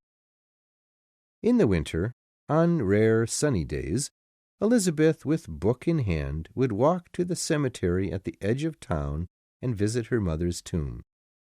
One afternoon, she was surprised to find a stranger standing in front of her mother's tombstone, reading the words that were written there. Elizabeth stayed a good distance away and watched with great interest. The stranger was an attractively dressed young woman. She was much too well dressed to have been from the town of Casterbridge. When the woman finally left Mrs. Henchard's tomb and disappeared behind the cemetery gates, Elizabeth could not help wondering who she was and why she seemed so interested in her mother's grave. She had stood there for such a long time. Had they known each other? When Elizabeth returned home, she found Henchard in a terrible mood. His time as mayor was coming to an end soon, and he had hoped to join the group of advisers for the next mayor. That day, however, he learned that Donald Farfrae had been chosen for the position instead of him. Henchard blamed his failure on his daughter for having long ago worked at the Three Mariners. He cursed the day that his wife and Elizabeth came to Casterbridge, for since that day he felt his luck changed. Henchard wanted to get rid of Elizabeth. He could no longer live with her in the same home. But he could not just throw her out on the street. It would look terrible. He then sat down and wrote a letter to Farfrae. In the letter he told the Scotsman that he could see Elizabeth Jane again if he wanted. The next day, while at the cemetery, Elizabeth saw Farfrae walk past the front gates. He, however, did not seem to have seen her. She imagined that he no longer cared at all about her. The idea made her very sad. "Oh, Mother, if only I could just die now and be with you," she said aloud to herself. Then, suddenly, from behind her came the sound of a soft footstep. Elizabeth turned and found the woman she had seen the day before standing right behind her. "What would make you say such a thing?" asked the stranger. Elizabeth, however, did not answer. She felt very embarrassed that she had been heard. The woman then sat down next to Elizabeth and, pointing to Mrs. Henchard's tombstone, asked, "Was she your mother?" "Yes, the only friend I had in the world," answered Elizabeth. "But what about your father? Is he not good to you?" "Yes, but I upset him often by helping the servants and speaking bad English." The woman smiled at this answer. "Well, your father sounds like a man who is a little too concerned about his reputation. But I would bet that he loves you very much." "I guess so. I really can't help myself sometimes. It's because of the way my life has been since I was young." "Oh?" said the woman, suddenly more interested. "Could you tell me a little about that?" Elizabeth then told her story, and the woman seemed very pleased with what she heard. After she finished, Elizabeth became sad at the idea of having to return home. "It's terrible. He doesn't want me there. I know it," she said. "Well, I have an idea. I'm moving to a nice home in Casterbridge this afternoon. I'm looking for someone to live with me and help out with the housework. Would you be interested?" Elizabeth almost jumped out of her seat with excitement. "I'd love to. But I might be too simple a person for you to enjoy my company." "Not at all. You needn't worry about speaking properly with me. Think about my offer for a week or so, and then return here and let me know if you're still interested." With that, the two women then left the cemetery and went their separate ways. And Elizabeth was full of happiness now that an opportunity to move away from her father had presented itself. Chapter 15. The name of the home the woman moved into was High Place Hall. It was made entirely of stone. For 2 years it had been empty. Before that, it was only occasionally lived in, due to its location being so close to the market. Elizabeth went and stood in front of the home. The front door was open to allow the movers to bring furniture in boxes inside. The whole time she watched, she dreamed about the woman inside. Later, that evening, Elizabeth approached Henchard and told him about the offer she had received, although she did not mention whom had made it. "Fine," he replied. "I'll give you some money each month, so that you won't have to depend too much on whomever it is you're living with. I hope that you can better educate yourself there than here." And that was all that was said about it. Despite the bad weather, Elizabeth left the house immediately to go and accept the woman's offer. It was raining heavily, and the streets were very muddy, especially out toward the cemetery. Still, the lady was there, sheltering on the porch of the church that stood next to the gravesite. "Well, what's your decision?" asked the woman. "I'd like to live with you," Elizabeth answered. "Excellent. Can you come today?" "I think so." "Does your father know where you'll be living?" "No. He just seemed happy to be rid of me. I didn't bother to tell him." "Well, maybe it's best that you didn't tell him. By the way, my name is Miss Templeman. Why don't you come this evening at 6? When Henchard arrived home just before 6, he found a moving wagon outside his front door, loaded with Elizabeth's things. He immediately went up to Elizabeth's room and found her putting all kinds of books and maps in boxes. He had no idea that she had such things. It suddenly became clear to him just how hard she had been trying to educate herself. A feeling of regret then came over him for having been so cold to her. "I didn't think you'd be leaving so soon," he said. "Why don't you stay a while longer? I don't want you to go. I've been upset with you for a while, and I know I have been behaving badly. If you stay, I'll explain it all to you one day." I didn't mean to upset you. However, everything's already been arranged, and most of my things are packed and on the moving wagon. I can't change my mind now. "Well, can you at least tell me where you're going?" he asked. Of course. If you ever need me, I'll be just down the street at High Place Hall. "What did you just say?" he said, suddenly turning white. Elizabeth, however, was heading down the stairs with her last box and did not hear his question or notice his shock. And within moments she was gone from the house. Henchard's surprise came from the fact that he had only learned about the woman moving into High Place Hall the day before. He had been told that a woman named Miss Templeman was relocating to Casterbridge, and he assumed that it was a relative of Lucetta's. He went to High Place Hall to see who exactly this person was, but found only the movers there.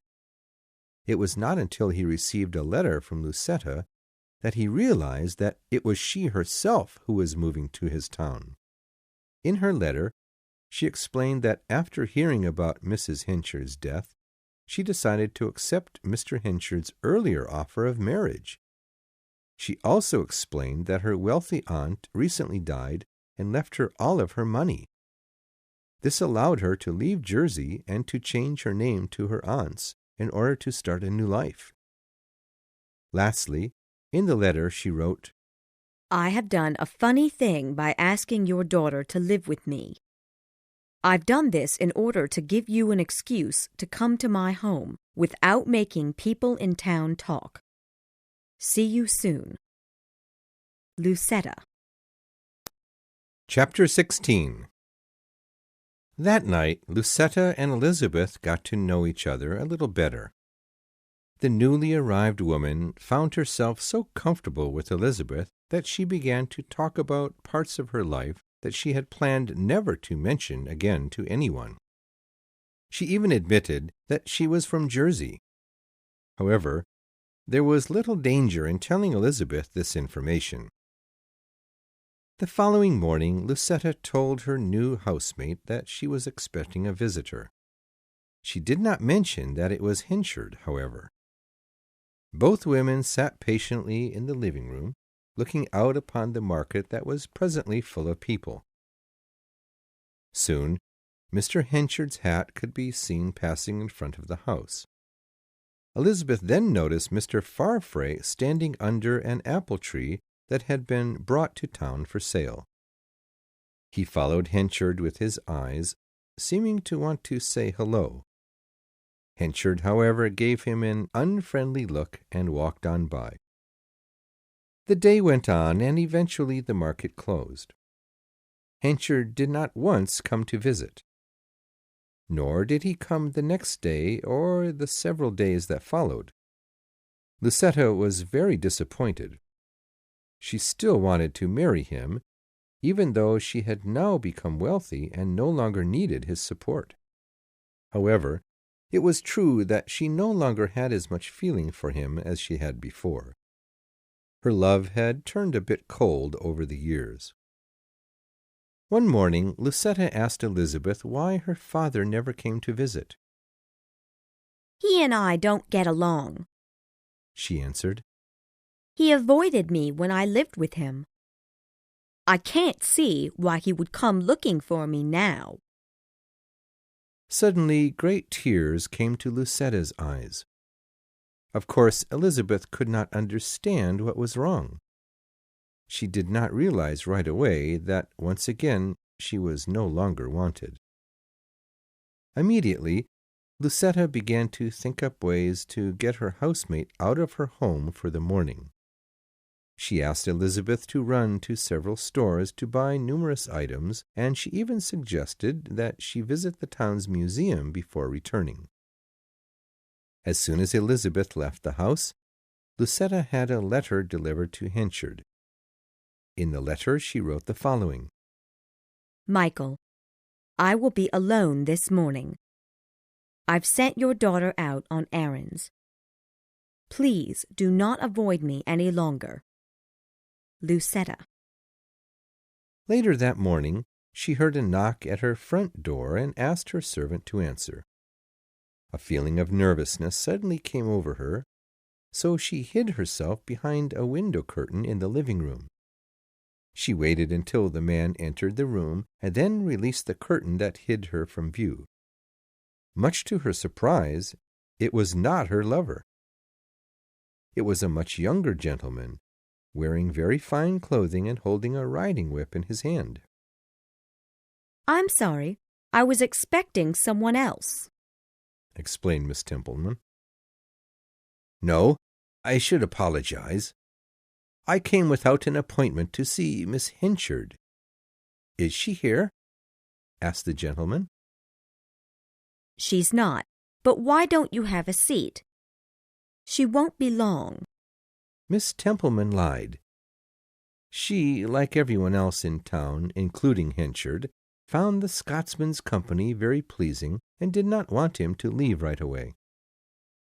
May I ask where you're from? Inquired Farfrae. I come from around Bath, the woman answered. And I'm from Scotland, as I'm sure you already guessed. I miss my homeland, but I have to say that I'm doing quite well here. Why, this year I made more than any other hay and corn dealer in town. No one in town seems to know how to run a business.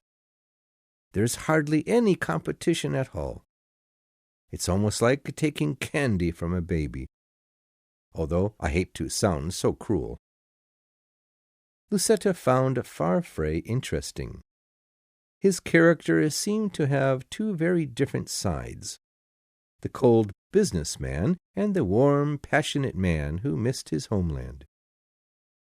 Just then, voices could be heard outside the living-room windows. Both Lucetta and Donald turned their faces to see who was there. They found an ancient-looking man of delicate health standing next to a farmer and another man who was apparently the old man's son. The farmer offered the boy a job on his farm, 35 miles from town. However, he only had room for 2 people, the boy and his elderly father. Suddenly, crying could then be heard, and a young woman appeared. She was the girlfriend of the young man, and she was terribly sad that she would now have to lose her lover. 35 miles, back in those days, was almost like the other side of the world to most people. Both Lucetta and Farfrae got tears in their eyes watching the young man take the girl in his arms. This would be the last time that they would get to see one another. Farfrae suddenly jumped out of his chair and ran outside. Lucetta saw him approach the young man, the girl, and the young man's father. He spoke to them, and their faces all quickly changed to smiles. After a few more moments, he shook hands with the young man and then returned to Lucetta's living room. What happened? She asked. I offered them a job with me. Now they can stay in town, he answered. Lucetta could not believe how good a man he was. Her already high opinion of him grew even higher. She then noticed that he seemed bothered by something as he looked out the window. What's wrong? She asked. I see a man out there looking for me. I'd forgotten that I was supposed to meet him this morning. Well, you'd better go then. Farfrae did not move, however. He kept staring out the window. Shouldn't you go? Lucetta asked. I'm sorry. Yes, I should. But I've really enjoyed our time together. Yes, it was quite interesting. and special, I'd say." "No, not special at all, but nice." "Well, I'm pretty sure I'll be thinking about it for the rest of the day and night," he said. "If by chance you hear some bad talk about me in town," Lucetta began, suddenly looking concerned. "don't believe a word of it." "Don't worry, I won't," he answered, and then left for the market. He had completely forgotten about looking for Elizabeth. Only a few minutes after the Scotsman had gone, another knock came at the door. The servant told her that it was the mayor. Lucetta, in her suddenly changed mood, ordered that the mayor be told to come back another day, as she was not feeling well. She had come to Casterbridge to marry him, but her feeling about this had now changed. It was much less important to her. If Henchard had come to her sooner, she would have been his. Other possibilities, however, had recently presented themselves quite naturally. Now, it was no longer a problem for Elizabeth to stay in her home. In fact, Lucetta hoped that she would stay for quite a long time, for she might keep her father from visiting. Chapter 17. For the next week, both women kept their eyes upon the street for any chance of Farfrae passing by. In their hearts, they could not wait for the following weekend, when the next market would open up again. Lucetta even brought out her best dress to wear for the day. The next Sunday, the streets were full of people who had gathered around to see a new machine that had been brought to town for harvesting corn. Lucetta put on her dress, and she and Elizabeth went outside to join the crowd.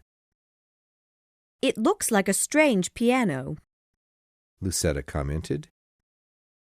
"Yes, it's very strange indeed," said a nearby voice. It was the voice of Michael Henchard. "And quite useless, if you ask me," he added. Lucetta looked in his direction, and he greeted her with a gentlemanly bow. She then looked away and refocused her attention on the machine without replying. Donald Farfrae soon came through the crowd and began to look at the machine very closely. He seemed to be familiar with it. Both Elizabeth and Lucetta became excited at the sight of him. Mr. Henchard, meanwhile, seeing that his former lover did not seem especially interested in him at the moment, went back to his sales booth. "These machines will replace the workers in the fields," Elizabeth said loud enough for the Scotsman to hear. "Yes," he replied. "I'm afraid they will. They make the job a lot easier and faster." Although Farfrae spoke to Elizabeth, his eyes were looking mostly at Lucetta.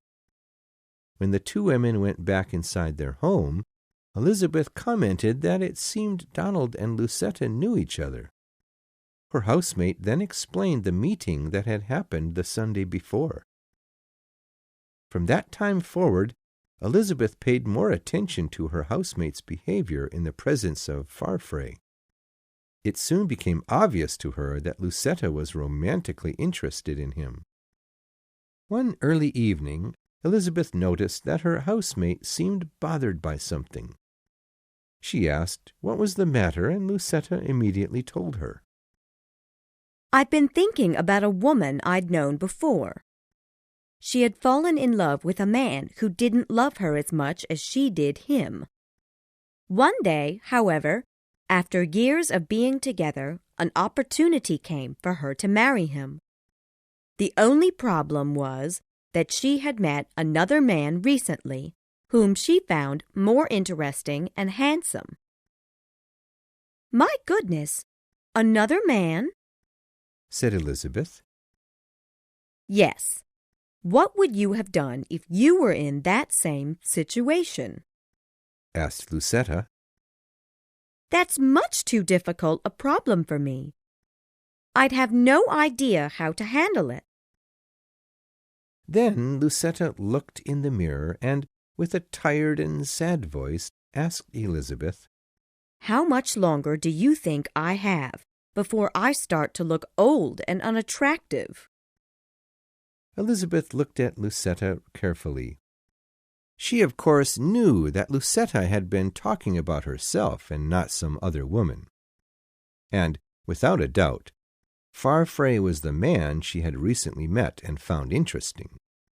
And the third man, judging by the way that she had visited her mother's tomb, had to be her father.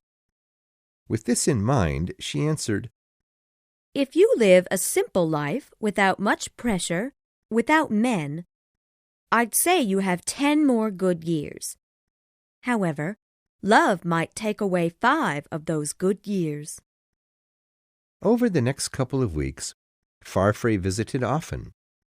Although Elizabeth was present for each of his visits, the Scotsman hardly ever looked at her. His full attention was on Lucetta. Meanwhile, Henchard was becoming more and more sure that he needed Lucetta as his wife. Her refusal to see him made him want her even more than before. Finally, one day, seeing that she was not going to come to him, he paid her a visit. "Thank you for coming," Lucetta said to him after he had taken a seat in her living room. "Thanks is hardly necessary, Lucetta," he said. "I've come to ask you when you'd like to marry. I'm happy to do it whenever you like." "It'd be good to wait a while, I think," she answered. "Yes, of course." Then, taking a look at the decoration of the house, he added, "My goodness! None of the families in Casterbridge have anything like this in their home. I'm so happy that you've become wealthy. You deserve it. I must seem like a present to you now that you've gotten out of Jersey and begun to experience higher society people with proper manners." "Don't speak to me about that terrible place. And how can you stand there and say such bad things about me? You act as if I didn't have any manners before now." "All right. Well, what do you think of getting married?" he said, returning to the original topic. "We'll just have to wait a while and see," she answered. Fine then." Henchard dropped his eyes to the ground and then turned and walked out of the living room and back into the street. Lucetta, watching him go, felt relieved. She fell back onto the couch and then shouted to her furniture, "I know whom I love, and it's definitely not that man." The next time Henchard came to visit, he sat in the living room with both Lucetta and Elizabeth.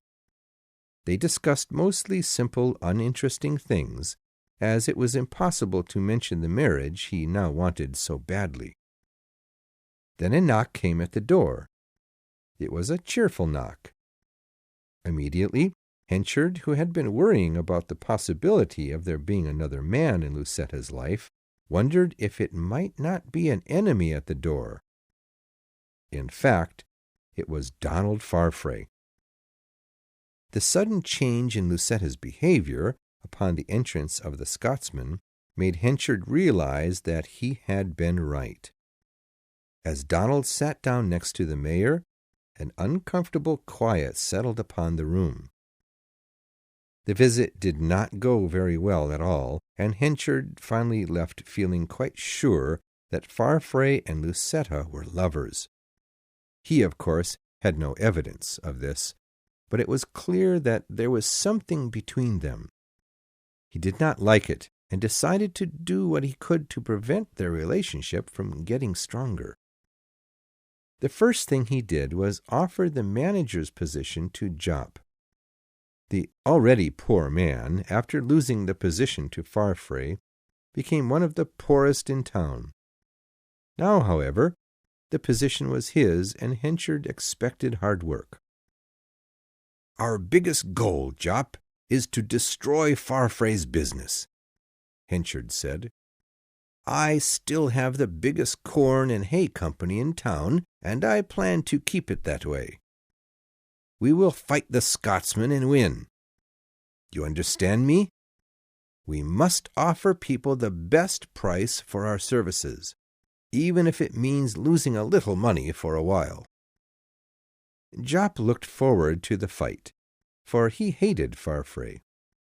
This, however, made him equally dangerous for Henchard, as hatred can make a man behave quite irresponsibly.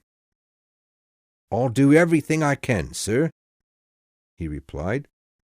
"He's been very lucky until now. I'm guessing his luck is about to change." When Elizabeth heard that her father had hired Jop, she told her father how badly suited she felt he was for the job. Henchard, however, did not want to hear what she had to say, and angrily told her to mind her own business. Chapter 18. Back in those days, everyone watched the weather very closely. A clear and bright day brought smiles on the faces of every townsman, while rain made the people very upset. The happiness of every family depended entirely upon the weather, because farming was everybody's business then. Therefore, the people of those days tended to be very superstitious. God was often prayed to with the hope that he might reward the country with excellent weather. When praying was not enough, people would go and visit men who said that they had the ability to know what the weather would be like in the future. Henchard went to see one of these men in a nearby village. He had heard that the weather would be terrible that year, and he wanted proof that this would be true. His plan to fight Farfrae would only be successful if the weather was bad. The fortune-telling man told Mr. Henchard that it would rain very heavily in the coming months, and Henchard thanked him with a large silver coin. Immediately, the mayor bought a huge amount of wheat from people around the area and filled his storage houses with it. He was hoping that the bad weather would cause the price of wheat to rise a great deal, and that he, having most of the town's wheat in his granaries, would make the most money. The months that followed, however, were quite sunny. In fact, the country had not seen such good weather in many years. That year's harvest ended up being an excellent one. As a result, wheat prices dropped very low, and Henchard had to sell everything he had recently bought for much less than he had paid. In other words, he lost an enormous amount of money. One day, as he and Farfrae passed one another on the street, the Scotsman mentioned that he had heard about his recent bad luck, and he hoped that it had not done too much damage to the mayor's life. Henchard, uncertain whether Farfrae was making fun of him or expressing true sympathy, pretended that things were just fine. "I fully expect these kinds of things to happen every once in a while. Things will be better next year." However, that afternoon, Henchard went to the bank and was forced to give much of what he owned around the countryside to the bankers. On his way back home, he ran into Jop. "Fine day, isn't it, sir?" he said, greeting his boss. "Fine day?" Henchard replied angrily. "How can you say such a thing to me? You know my company's situation.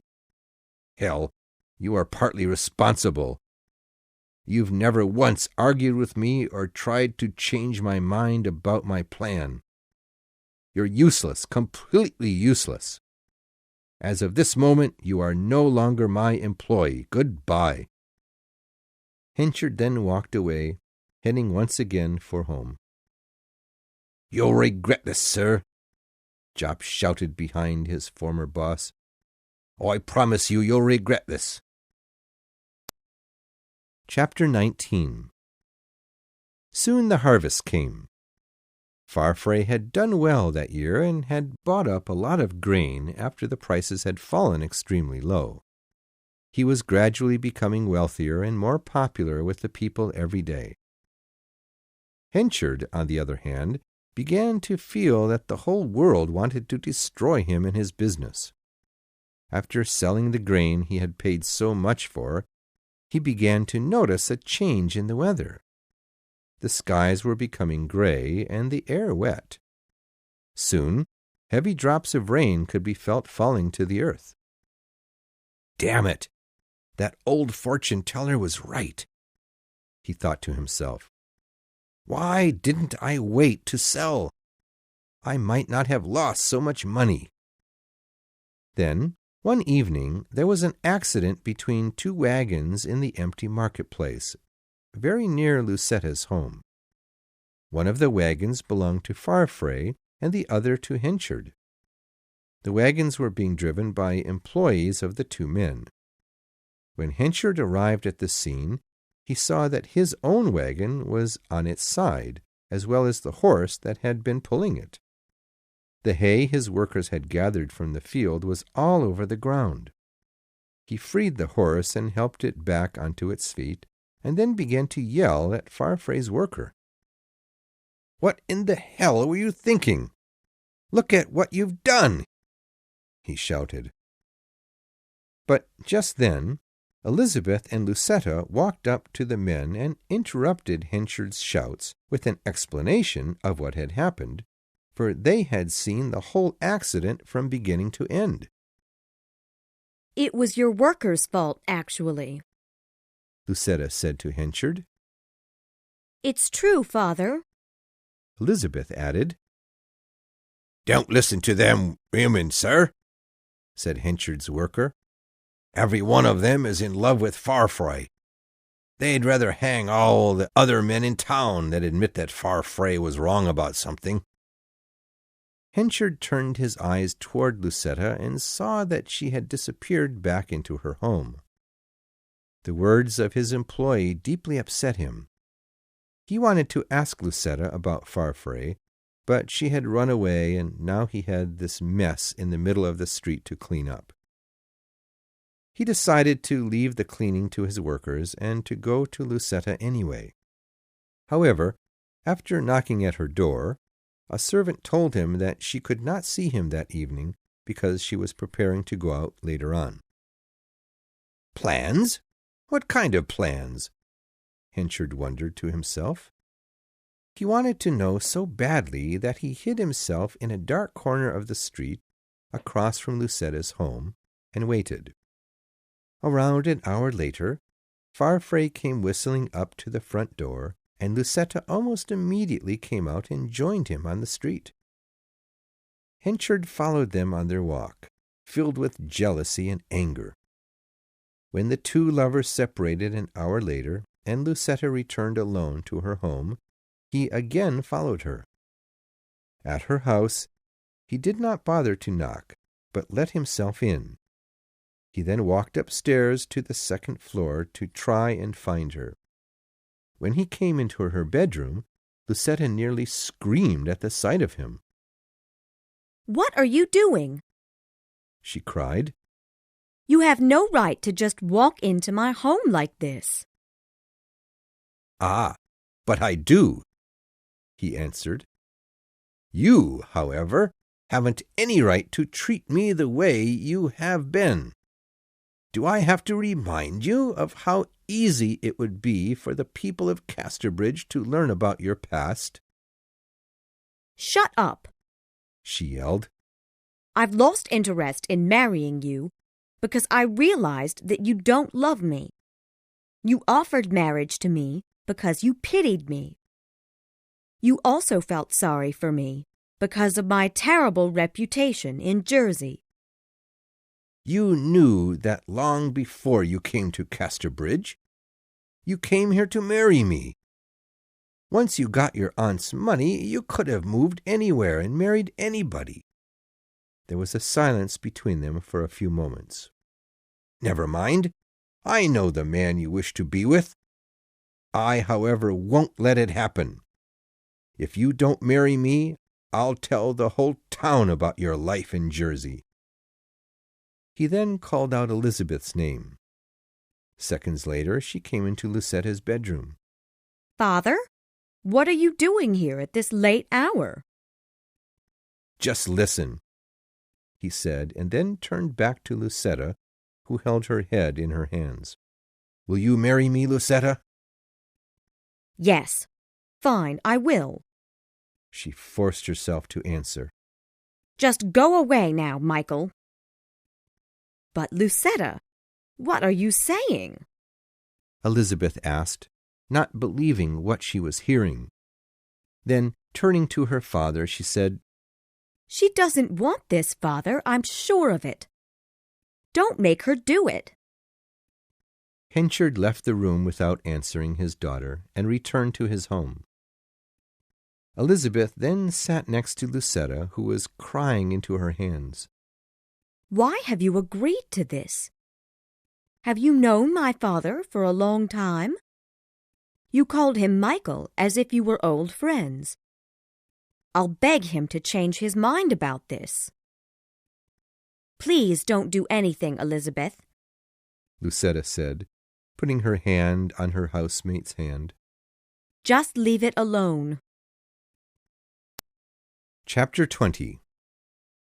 The next day, Henchard, whose time as mayor had ended just recently, was asked to act as judge in court for a short time while the usual judge was away on business. Henchard agreed and showed up at the courthouse early in the morning. There was only one case that day. It had to do with a little old woman who had been arrested for yelling bad things at a townsman just outside the church. The woman was brought before Henchard, and for a moment they both seemed to recognize one another. Then the woman spoke. Is this man to be my judge? She asked. Yes, he is, answered her lawyer. Then I refuse to let this case continue today. I know this man. He isn't fit to judge anybody. Do you know what he did in my tent at the Weydon Priors Fair 20 years ago? I'll tell you what he did. He sold his wife to a sailor for as little as 5 guineas. The courtroom became very quiet for a moment until the lawyer shouted, Such bad behavior in the courtroom! You should be hung for saying such things. No, she shouldn't, Henchard said, standing up. She's right, too. I'm not fit to judge anyone. So I'll leave now. And he did just that, walking out the courtroom door and through the large crowd that had gathered outside. They had come because the old woman had announced that she was going to tell the town a little secret that she knew about their former mayor. When, later that day, the news reached Lucetta, she was completely shocked and saddened. Although she had known about Henchard's past, he had never clearly explained exactly how he and his wife had separated. The thought of marrying him now grew even more terrible. Lucetta decided to go away from Casterbridge for a few days. She packed her things and then headed for the seaside town of Port Bredy. While she was gone, Mr. Henchard came by twice to see her. He seemed very anxious when Elizabeth told him Lucetta had taken a trip to Port Bredy. When he came a third time, his eyes widened with excitement when Elizabeth informed him that she had returned but was presently taking a walk out on the road to Port Bredy. Elizabeth found Lucetta's behavior a little strange.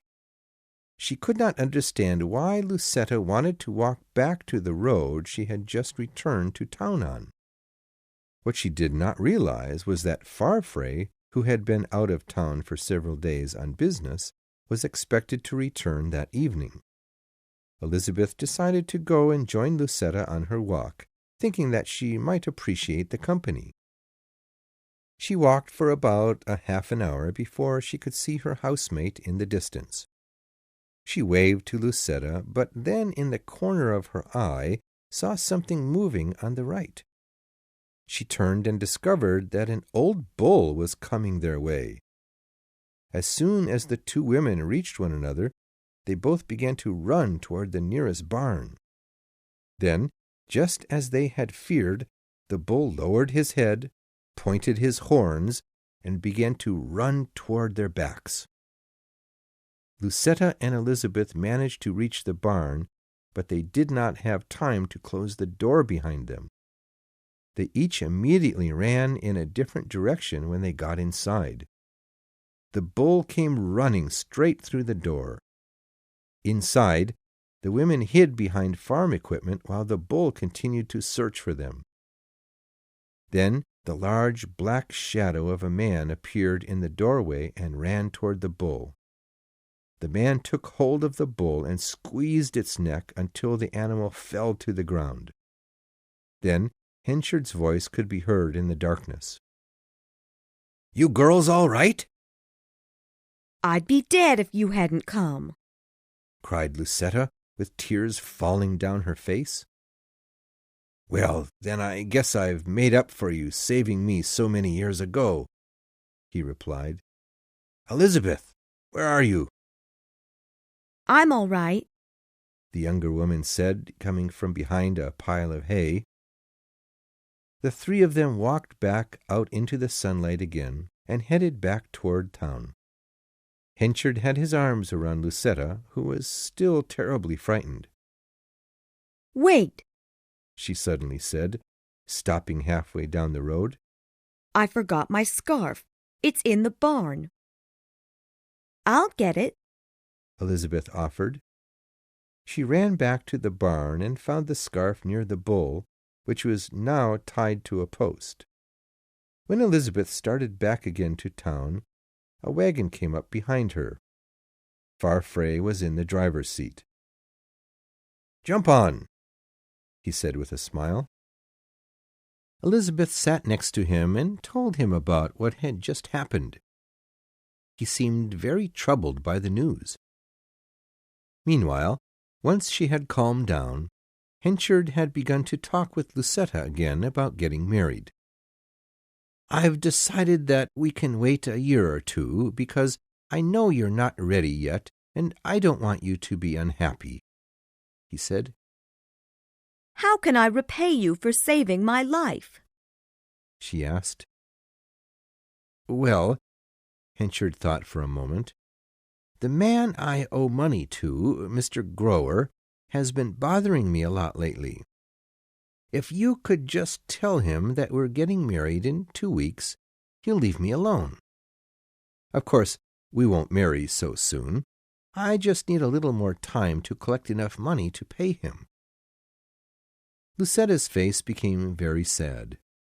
"I'm sorry, but I can't do that," she said. "What? Why not? Hell, I'll make you do it," Henchard said angrily. "You don't understand. Mr. Grower saw me, and—" A heavy flow of tears interrupted her sentence. "Saw you what?" "He saw Farfrae and me get married this past weekend in Port Brady." Henchard could not believe what he was hearing. "You promised to marry me." "You forced me to promise. I married Farfrae so quickly because I feared that you would tell him about my past. I didn't want to lose him. And hearing about how you had sold your wife before, I couldn't possibly marry you after that. I'll give you some money to help you pay Grower back. Just don't tell Farfrae about me." "I don't want your money," he yelled. "Why shouldn't I tell everyone about you? They all know about me now. Get away from me. I don't want to see your face." Lucetta then ran back home through the trees in order to avoid seeing as many people as she could. Chapter 21. After dropping Elizabeth off at her home, Farfrae returned to his own house, where he found his servants loading furniture onto wagons. They were still in shock at the news that their master was moving to High Place Hall. He had only informed them this morning by letter. He did not stay to help, however. He was still concerned about his new wife, after hearing about both the bull and Mr. Henchard, and wanted to make sure she was all right. When he arrived at High Place Hall, he found Lucetta in her living room, deep in thought. As soon as she saw him, however, her face brightened and she jumped up from the couch and held out her arms to him. "Elizabeth doesn't know yet, does she?" he asked. "I haven't told her," Lucetta answered. "Would you mind if she continued to live here with us?" "That'd be fine, I suppose," Farfrae said with a little discomfort. "Great! I'll go tell her now." As Lucetta walked upstairs to talk with Elizabeth, a band started walking through town playing music for celebration. Lucetta thought to herself, "Ah, he's announced our wedding to the town." "What's going on out there?" asked Elizabeth as Lucetta entered her room. "Elizabeth, dear, I'd like to talk with you a moment. Do you remember the story I told you about the woman who had to decide between two men?" "Yes, of course," Elizabeth answered. "I've thought about that, actually, and I think your friend should marry the first man she was with.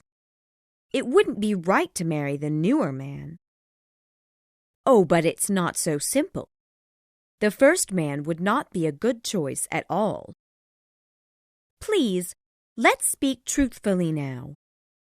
I know that my father is the first man, and I think that you really ought to marry him, because you've had a relationship with him." "But I can't." "Then you shouldn't marry at all," said Elizabeth confidently. "But I already have." "What? You mean you've married Mr. Farfrae?" "Yes," Lucetta answered, covering her eyes with one hand. "He's agreed to let you live with us. I really hope that you'll agree, too." "I'll have to think about it," Elizabeth said, trying to control her emotions. Before Lucetta had even left the room, it was clear to Elizabeth that living with the Farfraes would be impossible. Later that day, she arranged to stay in a small apartment quite near her father's home. In order to pay the rent, she would use some of the money Henchard gave her every month, and she would use the net-making skills she had learned while living with Newson to make something useful for the townspeople. Meanwhile, the whole town was talking about the newly married couple.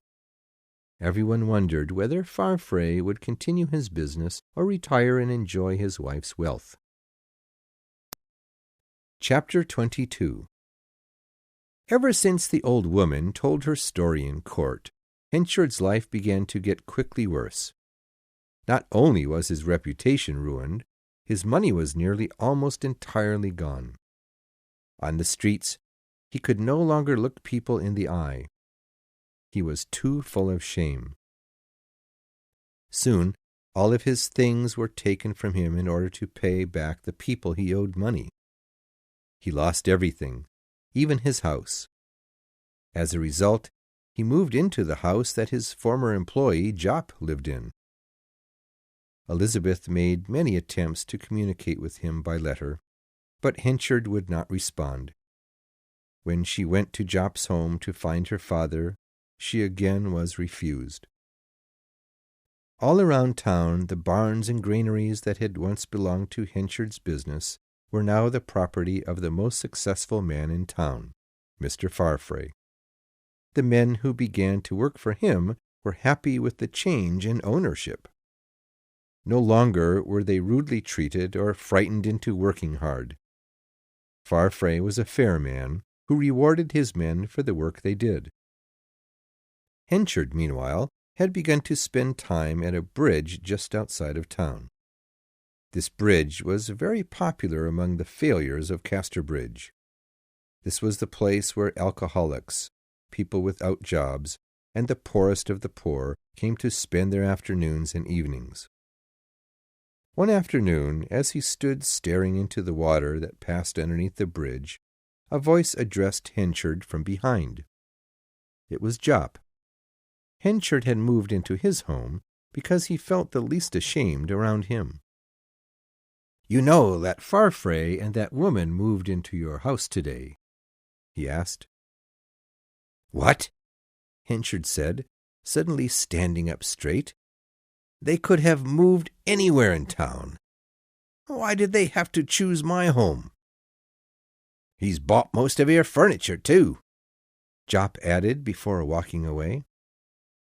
The news made Henchard very upset, but he did nothing but continue to stare into the water below. About a half an hour later, a wagon approached and another voice addressed Henchard. It was Mr. Farfrae this time. He got down from the driver's seat and walked up to the unfortunate man on the bridge. "I hear that you plan to go abroad," he said. "Yes, it seems you and I have switched places," answered Henchard. "I'm going to America, and you're running the town of Casterbridge. You've even moved into my house." "Look, don't go. You can stay with my wife and me for a while. We'll leave you alone.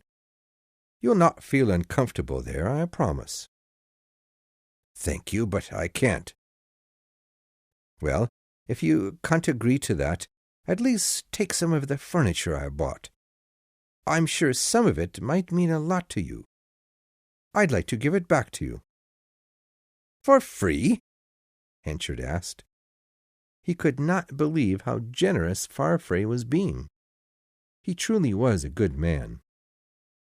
"You know, Farfrae, I'm sorry for the way I treated you before. I realize that I was wrong about you." And then he turned back toward the water and said no more. Farfrae got back upon his wagon and continued his way back to town. A few days later, Elizabeth went to see Henchard after hearing that he had caught a cold. At first he refused to see her, but she ignored this and walked up to his room anyway.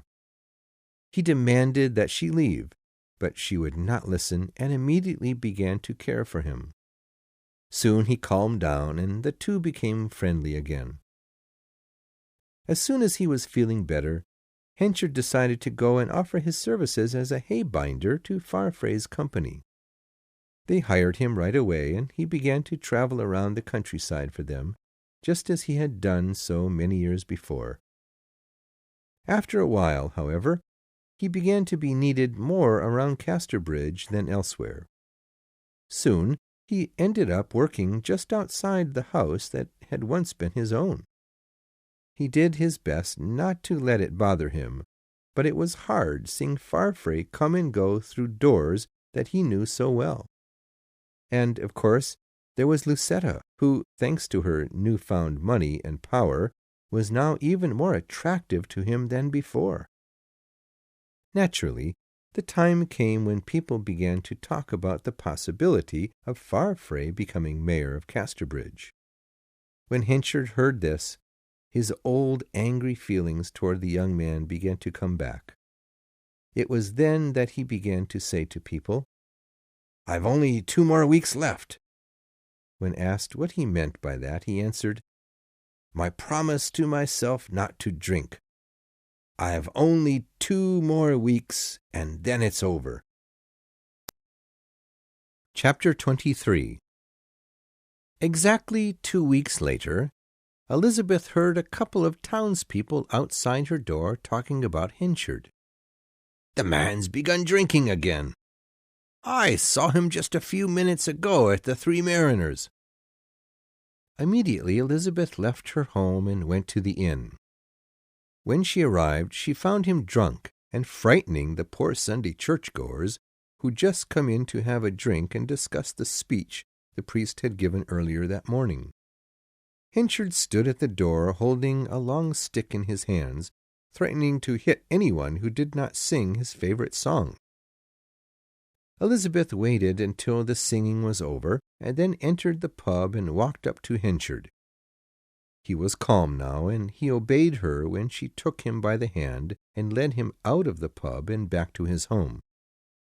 Along the way he sang and occasionally interrupted himself with drunken promises.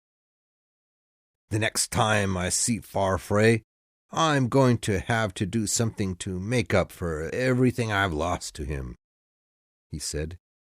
Elizabeth pretended not to hear this, but in truth she was quite frightened by his words.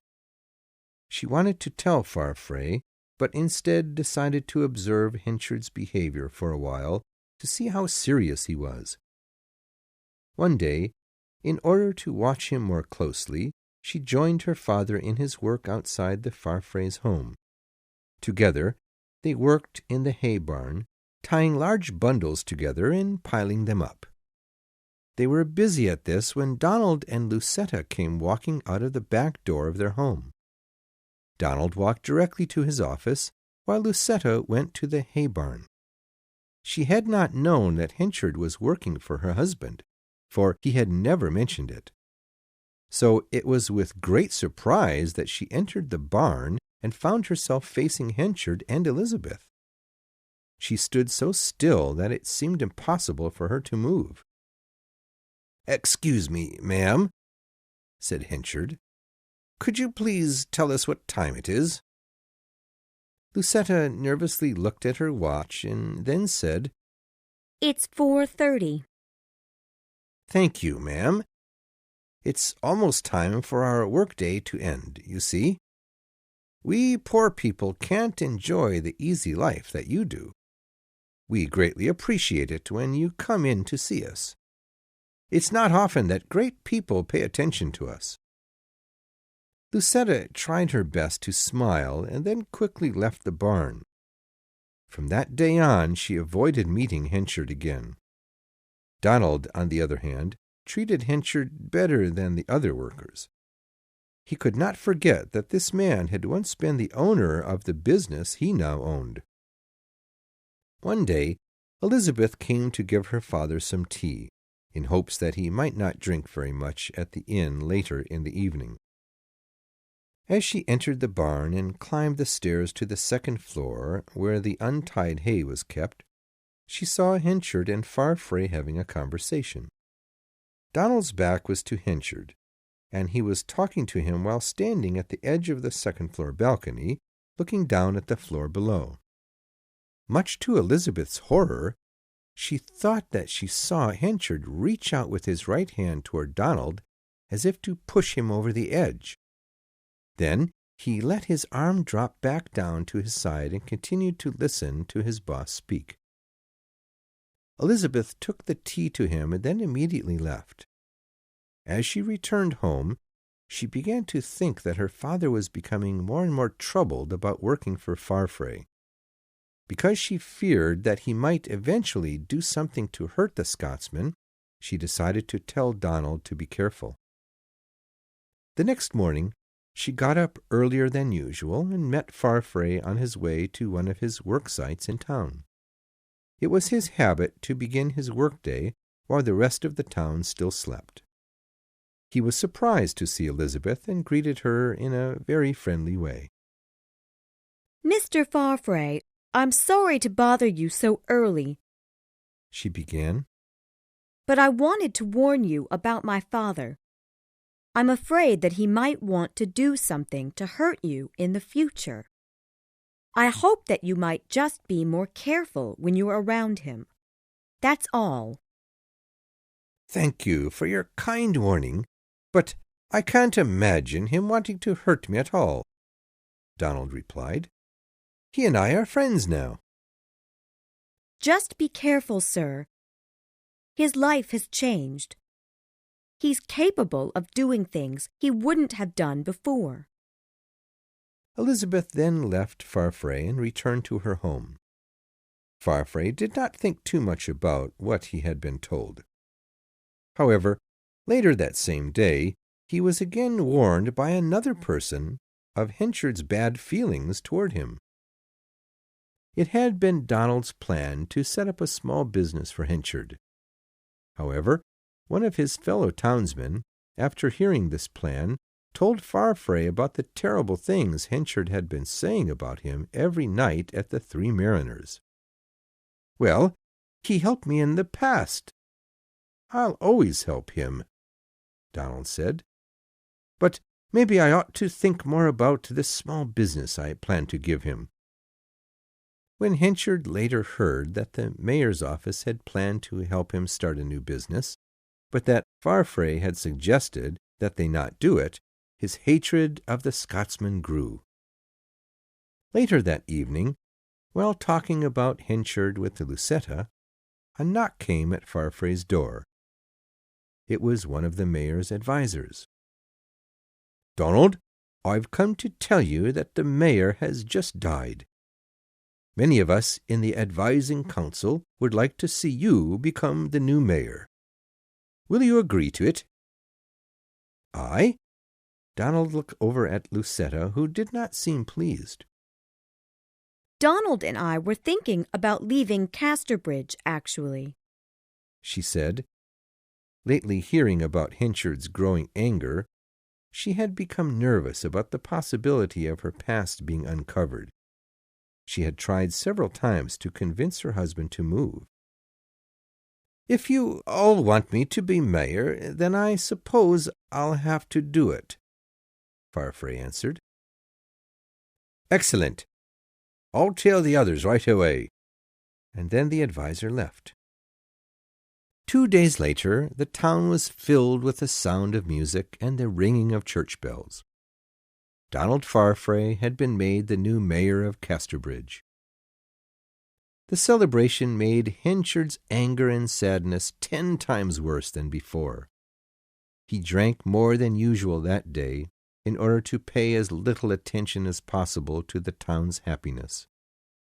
As he put the glass to his lips, an idea came to him suddenly.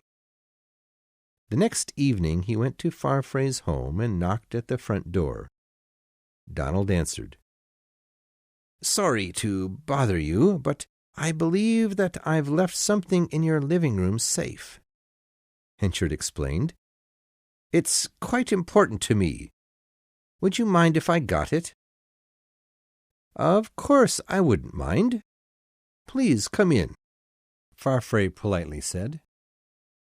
The safe was immediately opened, and Henchard's papers were there, just as he had said. Farfrae handed them to him and invited him to have a seat. "I'm sorry Lucetta can't join us. She's already sleeping," Donald said. Henchard just waved his hand in the air to show it did not matter. "Do you know what these are?" asked Henchard, holding a few envelopes in his hand. "These are letters from that woman I told you about long ago. The one in Jersey whom I'd planned to marry, but couldn't because of my wife." "Ah, yes. I do remember. What happened to her?" asked the Scotsman. "She married another man. Can you believe it? After my wife died, I went to her and proposed marriage again, but she had already found another man. It sounds like she was very easy to change her mind." "Yes, indeed. Very easy," Henchard said with a strange smile on his face. He read a few of the letters to Farfrae, but never gave the name of the woman who had written them. It had been his plan to completely destroy the Farfrae family's happiness that night by revealing Lucetta's past. However, as he sat in their living room, he could not get the courage to do it. In the end, he thanked Donald and went back home. Chapter 24. Lucetta had gone to bed that night that Henchard paid her husband a visit. However, she had not fallen asleep. She could hear the sound of someone reading in the room below her. Because the reading continued for quite a long time, she finally decided to see who it was that had come. Obviously, it was something serious, for it was past her husband's usual bedtime. As she quietly walked down the stairs, the reading voice became clearer. Soon she knew that it was Henchard reading her letters aloud. The fear inside of her had never been so great. She ran back up to her bedroom and waited to see what would happen. Eventually, Henchard left, and her husband's footsteps could be heard as he climbed the stairs to the second floor. When he entered the bedroom, he smiled at her, and she immediately began to cry uncontrollably. Henchard had not told him, but why had he come over? What was he planning to do? The next day, Lucetta sent a note to Henchard, asking him to meet her at the Roman Theatre that evening after work. She had decided to beg him not to tell anyone about her past. She planned to throw herself at his feet and cry until he agreed. In order to make herself more pitiful, she wore her worst clothing and did not put on any makeup. When that evening Henchard arrived at the theatre, he was surprised to see a poorly dressed, untidy woman waiting for him. It reminded him of the time he had met his wife, Susan, in the same place. Immediately his anger left him. "Good evening," he said gently. "Please, Michael," she began. "don't ruin my life like this. I'm begging you not to tell anyone." Henchard truly pitied her now. He no longer felt the same about her and Farfrae. In one moment his whole view of the situation changed. She was nothing to him now, and he could not continue to torture her as he had been doing. "All right, I'll give you your letters tomorrow morning. Don't worry. Your secret will not be told. I promise." And with that, the two former lovers separated, the one going to work and the other to her home. Chapter 25. On her way back home, Lucetta met Jop in the street. He approached her and asked to speak with her a moment. "I was wondering if you might recommend me for the new position that has come available in your husband's company. It would mean a great deal to me." "But I don't even know you," Lucetta replied. "Ah, but I knew who you were back in Jersey. I'd say that you could tell your husband that I'm a very honest man." "I'm sorry, but I cannot," she answered, and then walked away, leaving Jop alone in the street. He returned to his own home very angry, and found Henchard coming down the stairs to meet him. "Jop, how was your job hunt today?" he asked. "Ah, you know," Jop said. "Yes, I do know. Anyway, I was wondering if you could deliver this package to Mrs. Farfrae. I'd go myself, but I don't think I'd be very welcome there." Jop took the package in his hands and promised to take it to the Farfraes that night. Henchard then went to bed. Keeping his promise, Jop left his home with the package under his arm. On his way to the Farfraes' home, he saw some of his friends at the bridge where the town failures met. They convinced him to join them at a nearby pub for a few drinks and some music. The pub they went to was the worst in town. Only the poorest and lowest of people went there. And all kinds of illegal activities happened there every night. "So what's in that package you got there?" someone asked Jop. It was the old woman that had told about Henchard's past in court. "Well, considering who gave it to me and who I'm supposed to be taking it to, I'm guessing that it's a big secret. Something between lovers," Jop said. "Goodness me! Well then, open that package up and let's all take a look at this secret." Jop immediately opened it and emptied the pile of letters onto the table before him. Letters! Love letters! Read them to us, Jop, the woman cried. He read several and then told everyone who had written them. Mrs. Farfrae? They cried out in surprise. So she can write such things to a man and then marry another? It sounds to me like we need to teach her a lesson. You know, give her the old skimmity ride. Just then a man who had been sitting nearby turned around to them and asked what they meant by skimmity ride.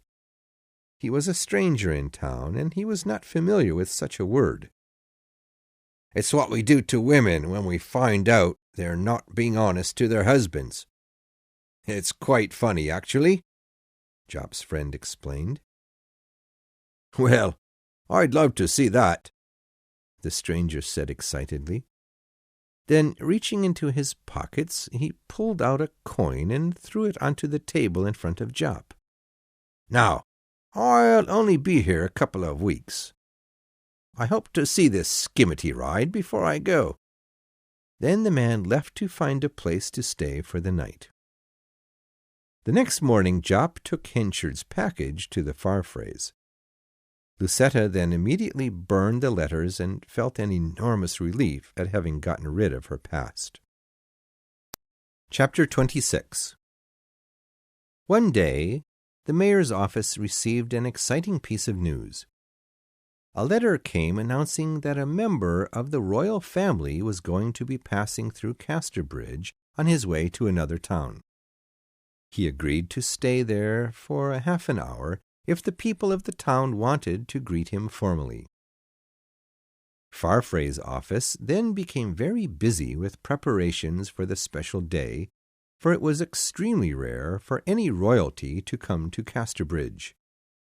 As the mayor and his advisers were meeting, Henchard suddenly walked into the office. "Gentlemen," he said, "I want to be among you when this man comes. Would this be possible?" The looks on everyone's faces seemed to indicate that it would not be possible. Then Farfrae, after looking at everyone, expressed the opinion of his office. "I'm sorry, Henchard, but you'll have to watch with the rest of the townspeople." Henchard angrily left them and became more determined than before to meet the royal visitor. When the day arrived for the visitor to come, everyone in town put on their best clothing and met at the center of Casterbridge. Elizabeth was there too, eagerly awaiting the coming of royalty. It was with complete surprise that she saw her father come walking out of a local shop wearing a large red ribbon on his chest and carrying an English flag. He was still dressed in his usual dirty clothes. Shouting then began among the tallest men in the crowd, announcing the coming of the royal coach. Soon the carriage came slowly through the crowd and into the central town square. Just before it was about to stop in front of the town hall, Henchard came running with his flag next to the royal visitor's door. He held out his dirty hand in order to help the man out of the carriage. Seeing this, everyone in the crowd let out a small cry. Then Farfrae came to the rescue. He took hold of Henchard's shoulders from behind and pulled him back with great force. At first, Henchard looked as though he would fight, but then he just walked away. The ceremony was very short. The royal visitor shook hands with the mayor and his wife. He then listened to a short speech by the mayor and received a copy of the speech in beautiful writing. He then thanked the mayor, got back into his carriage, and continued on his journey to the west of England. Lucetta had never felt so good. Having just shaken the hand of royalty, she felt as though she and her husband had climbed to the top of life's ladder. Later that day, after the crowd had disappeared in the town center, Henchard went looking for Farfrae. He was determined to pay him back for that afternoon's embarrassment. He knocked on the Scotsman's door and asked the servant to tell his master to meet him in the granary in the backyard. Henchard then immediately went around back and climbed to the third floor of the granary and tied his left arm to his side with a rope. Farfrae soon came and climbed up to meet Henchard. "What's wrong?" he asked. "What you did to me today was too much for me to accept," Henchard answered in an angry voice. "I've decided that you and I must fight now. I've tied up one of my arms to make the fight a fair one. The loser will be thrown through that door in the floor. Because we're so high up, I'm guessing that whoever falls through will surely die." Henchard then ran at the Scotsman. Farfrae defended himself and took hold of Henchard's free arm. For several minutes the two men threw each other around the room. Finally, Henchard managed to force the Scotsman to the ground, so that half of his body was hanging down through the floor door. "I planned to kill you today," said Henchard, "but I see now that I cannot. Go and have me put in jail if you want. I don't care what happens to me now." He then freed Farfrae and then threw himself onto a pile of hay in a dark corner of the room. Farfrae looked at him for a moment and then climbed back down to the bottom of the granary. Henchard heard the Scotsman tell his servant that he was leaving for the town of Weatherbury. Soon the sound of his carriage leaving the barn followed. After a while, sitting alone in the darkness, Henchard climbed back down to the ground floor and left the granary. He wanted to apologize to Farfrae for his behavior. However, it seemed that Farfrae had left town on business. Henchard then decided to do his best to wait until late that evening to go to the Scotsman and beg for forgiveness. He walked to the bridge that had become his resting place since his fall from wealth and power. He stood looking down into the water that passed underneath, feeling shame for what he had done. Chapter 27. After reaching the bottom of the granary, Farfrae had been approached by Whittle with a note. In the note, Farfrae was asked to come to the town of Weatherbury for some urgent business. No name was signed at the bottom. The Scotsman, feeling he needed some time to be alone to think about the best way to deal with Henchard, decided to leave immediately. In truth, a few local men in town wrote the note, because they knew that the skimmity ride was going to happen that evening. They liked Farfrae and did not want him to have to see his wife treated cruelly. Of course, those who had arranged the skimmity ride knew nothing about this note. At 8 o'clock that evening, as Lucetta was sitting in her living room, waiting for her husband to return, she suddenly heard the sound of strange music and people cheering. She got up to see what was happening outside, but was met at her front door by Elizabeth, whose heavy breathing showed that she had run there. "Go back inside and close your window blinds," Elizabeth cried, trying to push Lucetta back into the doorway. Lucetta fought to remain outside in order to see what was happening. In a moment, she saw a donkey carrying two human-sized dolls. One of the dolls was made to look like Henchard, while the other was wearing one of her own dresses. The dolls were tied together, back to back, so that one faced the head and the other the rear of the animal. People were running about the donkey with torches in their hands, yelling wildly to the strange music that was coming from somewhere behind.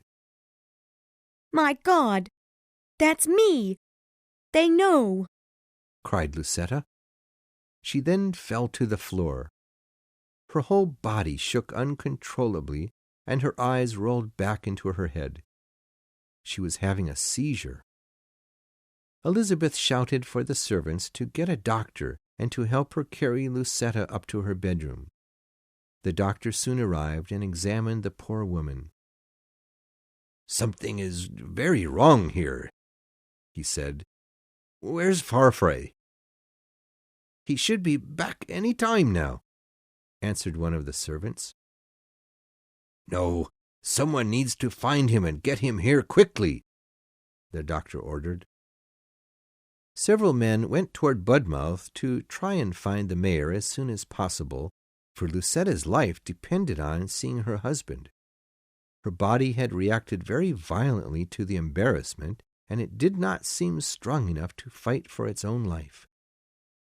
Henchard, after hearing the noise of the skimmity ride past the Farfrae's home and continue on to the edge of town, ran to Lucetta's front door.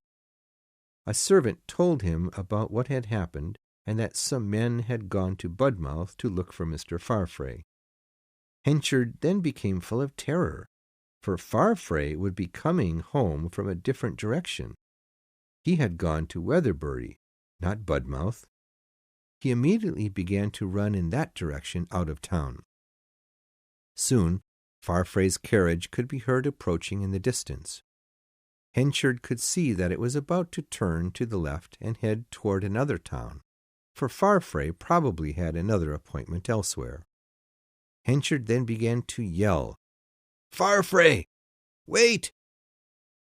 Farfrae saw Henchard, but did not trust him enough to stop and listen. He heard the man yelling to him, "It's your wife!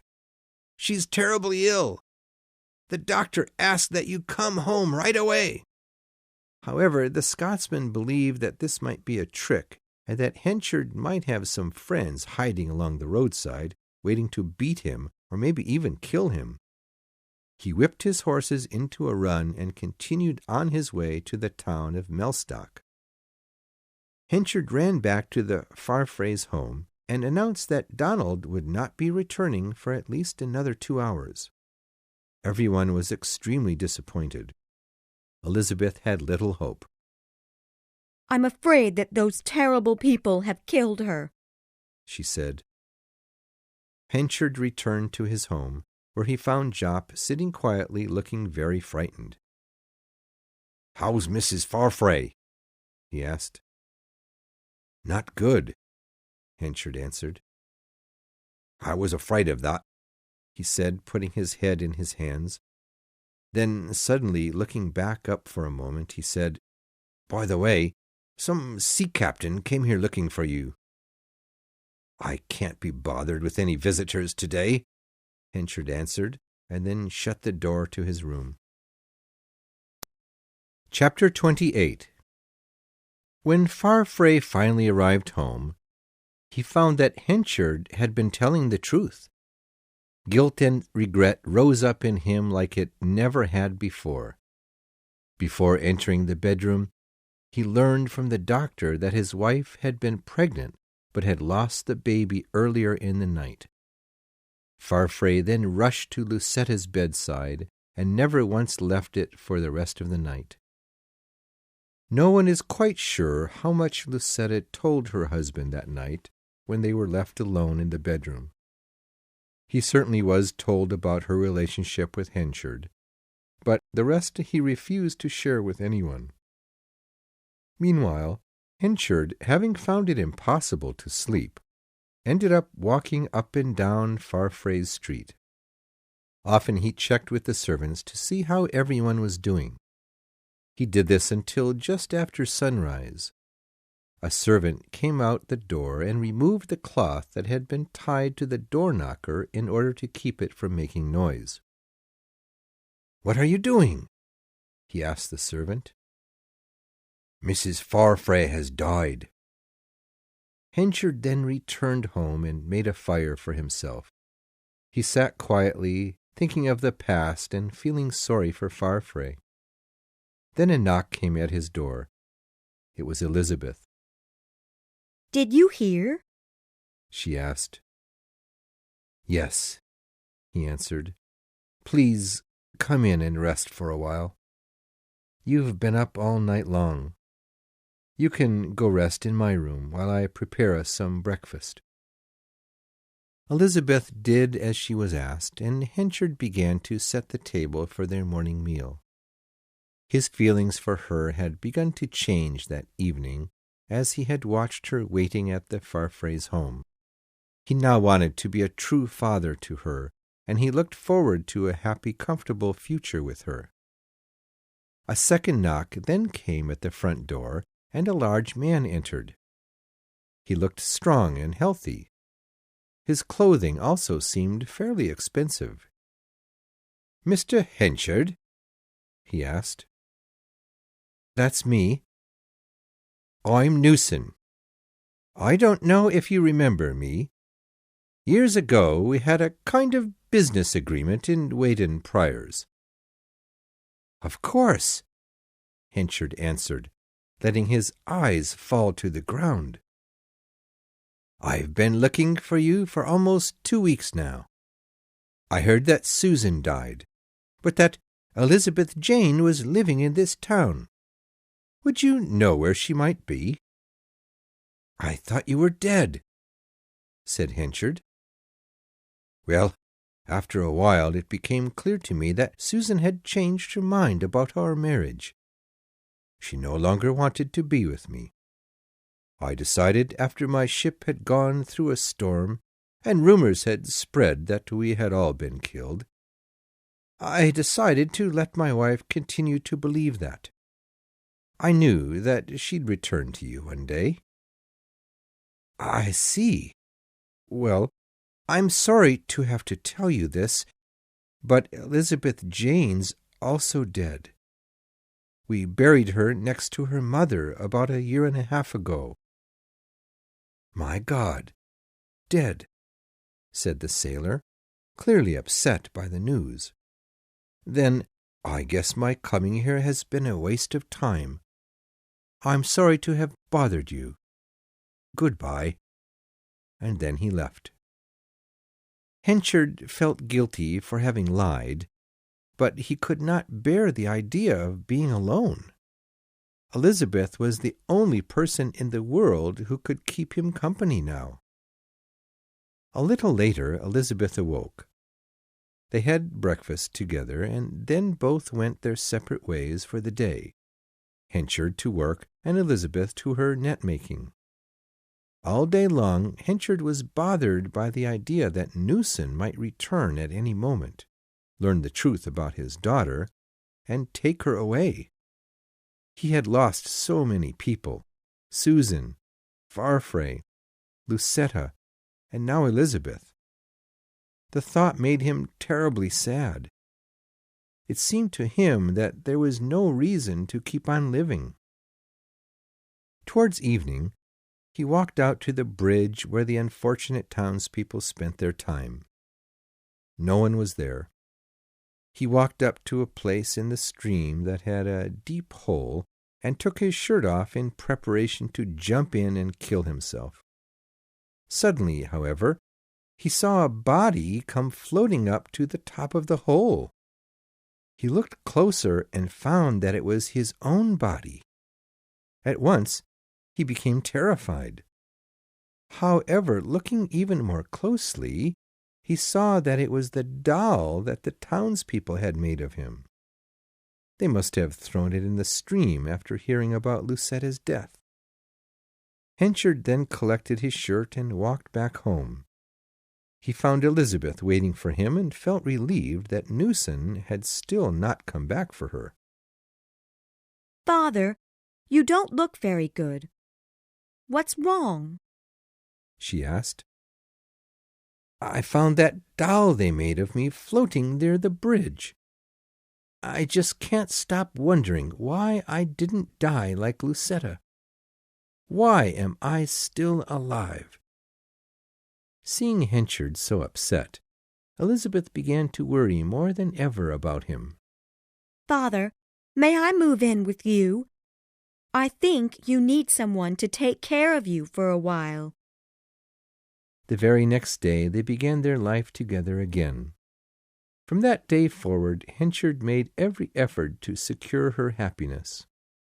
He even accepted a small business selling seeds and roots that the mayor's office soon offered him.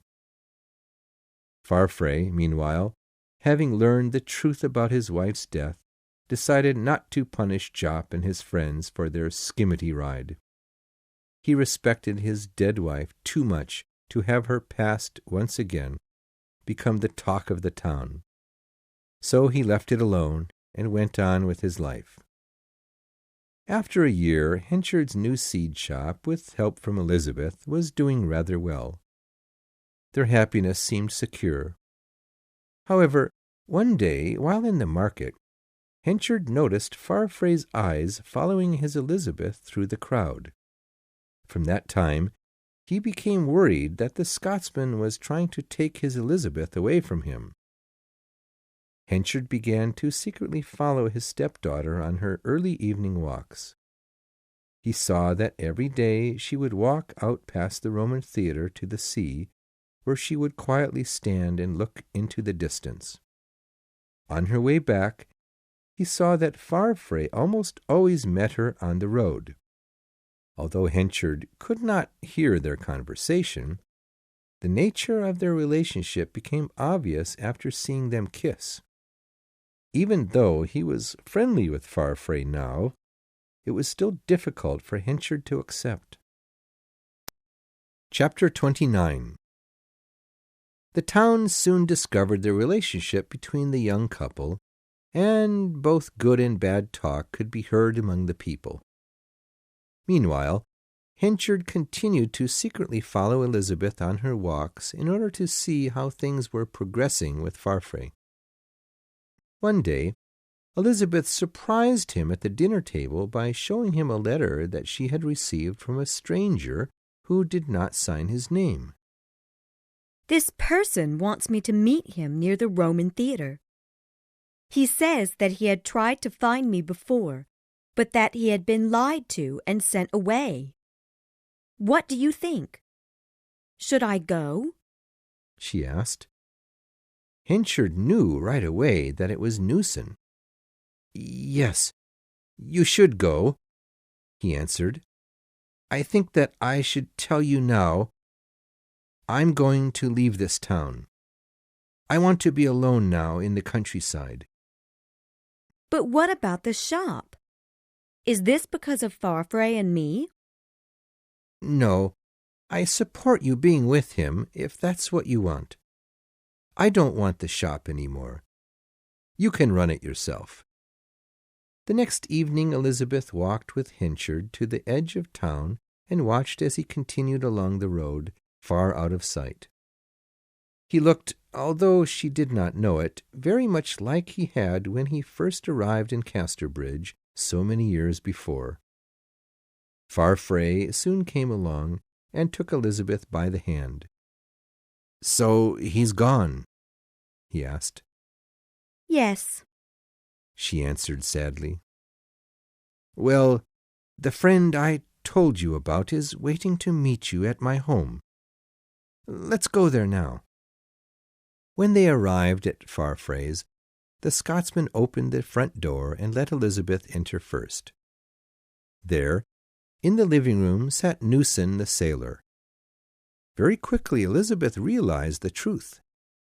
Even if Henchard had been her real father, Newson was the man who raised her when she was young, and her heart reached out to him more than to the other.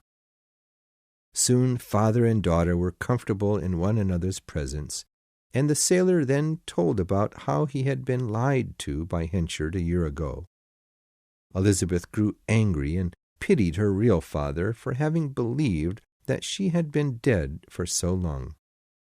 He, being a kind man, did not mean to make her angry with Henchard, so he quickly changed the subject. When is this wedding happening between you and Farfrae? He asked. For the next month, Henchard worked in hayfields all over the countryside. Every day he thought about Elizabeth and wished that he could once again be with her. The impossibility of it hurt him every minute, and he wished he would die. One day, however, he heard a traveler on the road mention Casterbridge. Henchard immediately ran to him and asked if he had heard about the mayor getting married. "Oh, yes. He's not married yet. I believe that the wedding will happen next week on Martin's Day," the man answered, and then continued on his way. For a day and a night, Henchard thought about returning to Casterbridge for the wedding. He could not be sure how his daughter and Farfrae would treat him. In the end, he decided to risk it. He missed her too much not to go. He left the next morning and arrived in Casterbridge 3 days later, but not before buying a new suit and a gift for the newly married couple. The gift was a little bird in a cage. When his carriage entered the town, the church bells began to ring, indicating that the wedding had just finished. Henchard had not planned to attend the actual wedding, because he feared people might be more easily angered by his presence. He was going to attend the party afterward, when people would be friendlier after a few drinks. He got out of the carriage at the edge of town and waited until dark to go to the Farfrae home. There, he found a large party being held. Inside, people were singing and dancing very happily. He went around back and asked a servant to tell Elizabeth and Donald that an old friend of theirs wished to see them. Elizabeth soon came through the crowd and, seeing him, said coldly, "Mr. Henchard?" "Please, Elizabeth, don't call me that. I know I made big mistakes in the past, but please, don't completely forget me." "You've done too much to hurt me and my father.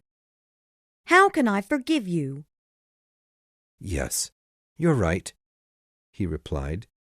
"I realize now that I shouldn't have come. I'm sorry. Please go back to your party. I promise never to bother you again." He then left, and Elizabeth never once saw him again. After a few days, Elizabeth's servants found a bird cage in the backyard. The bird inside was dead from not having anything to eat for days.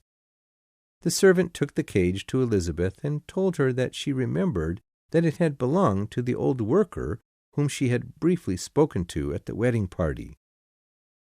Hearing this, Elizabeth began to regret the way she had spoken to Henchard.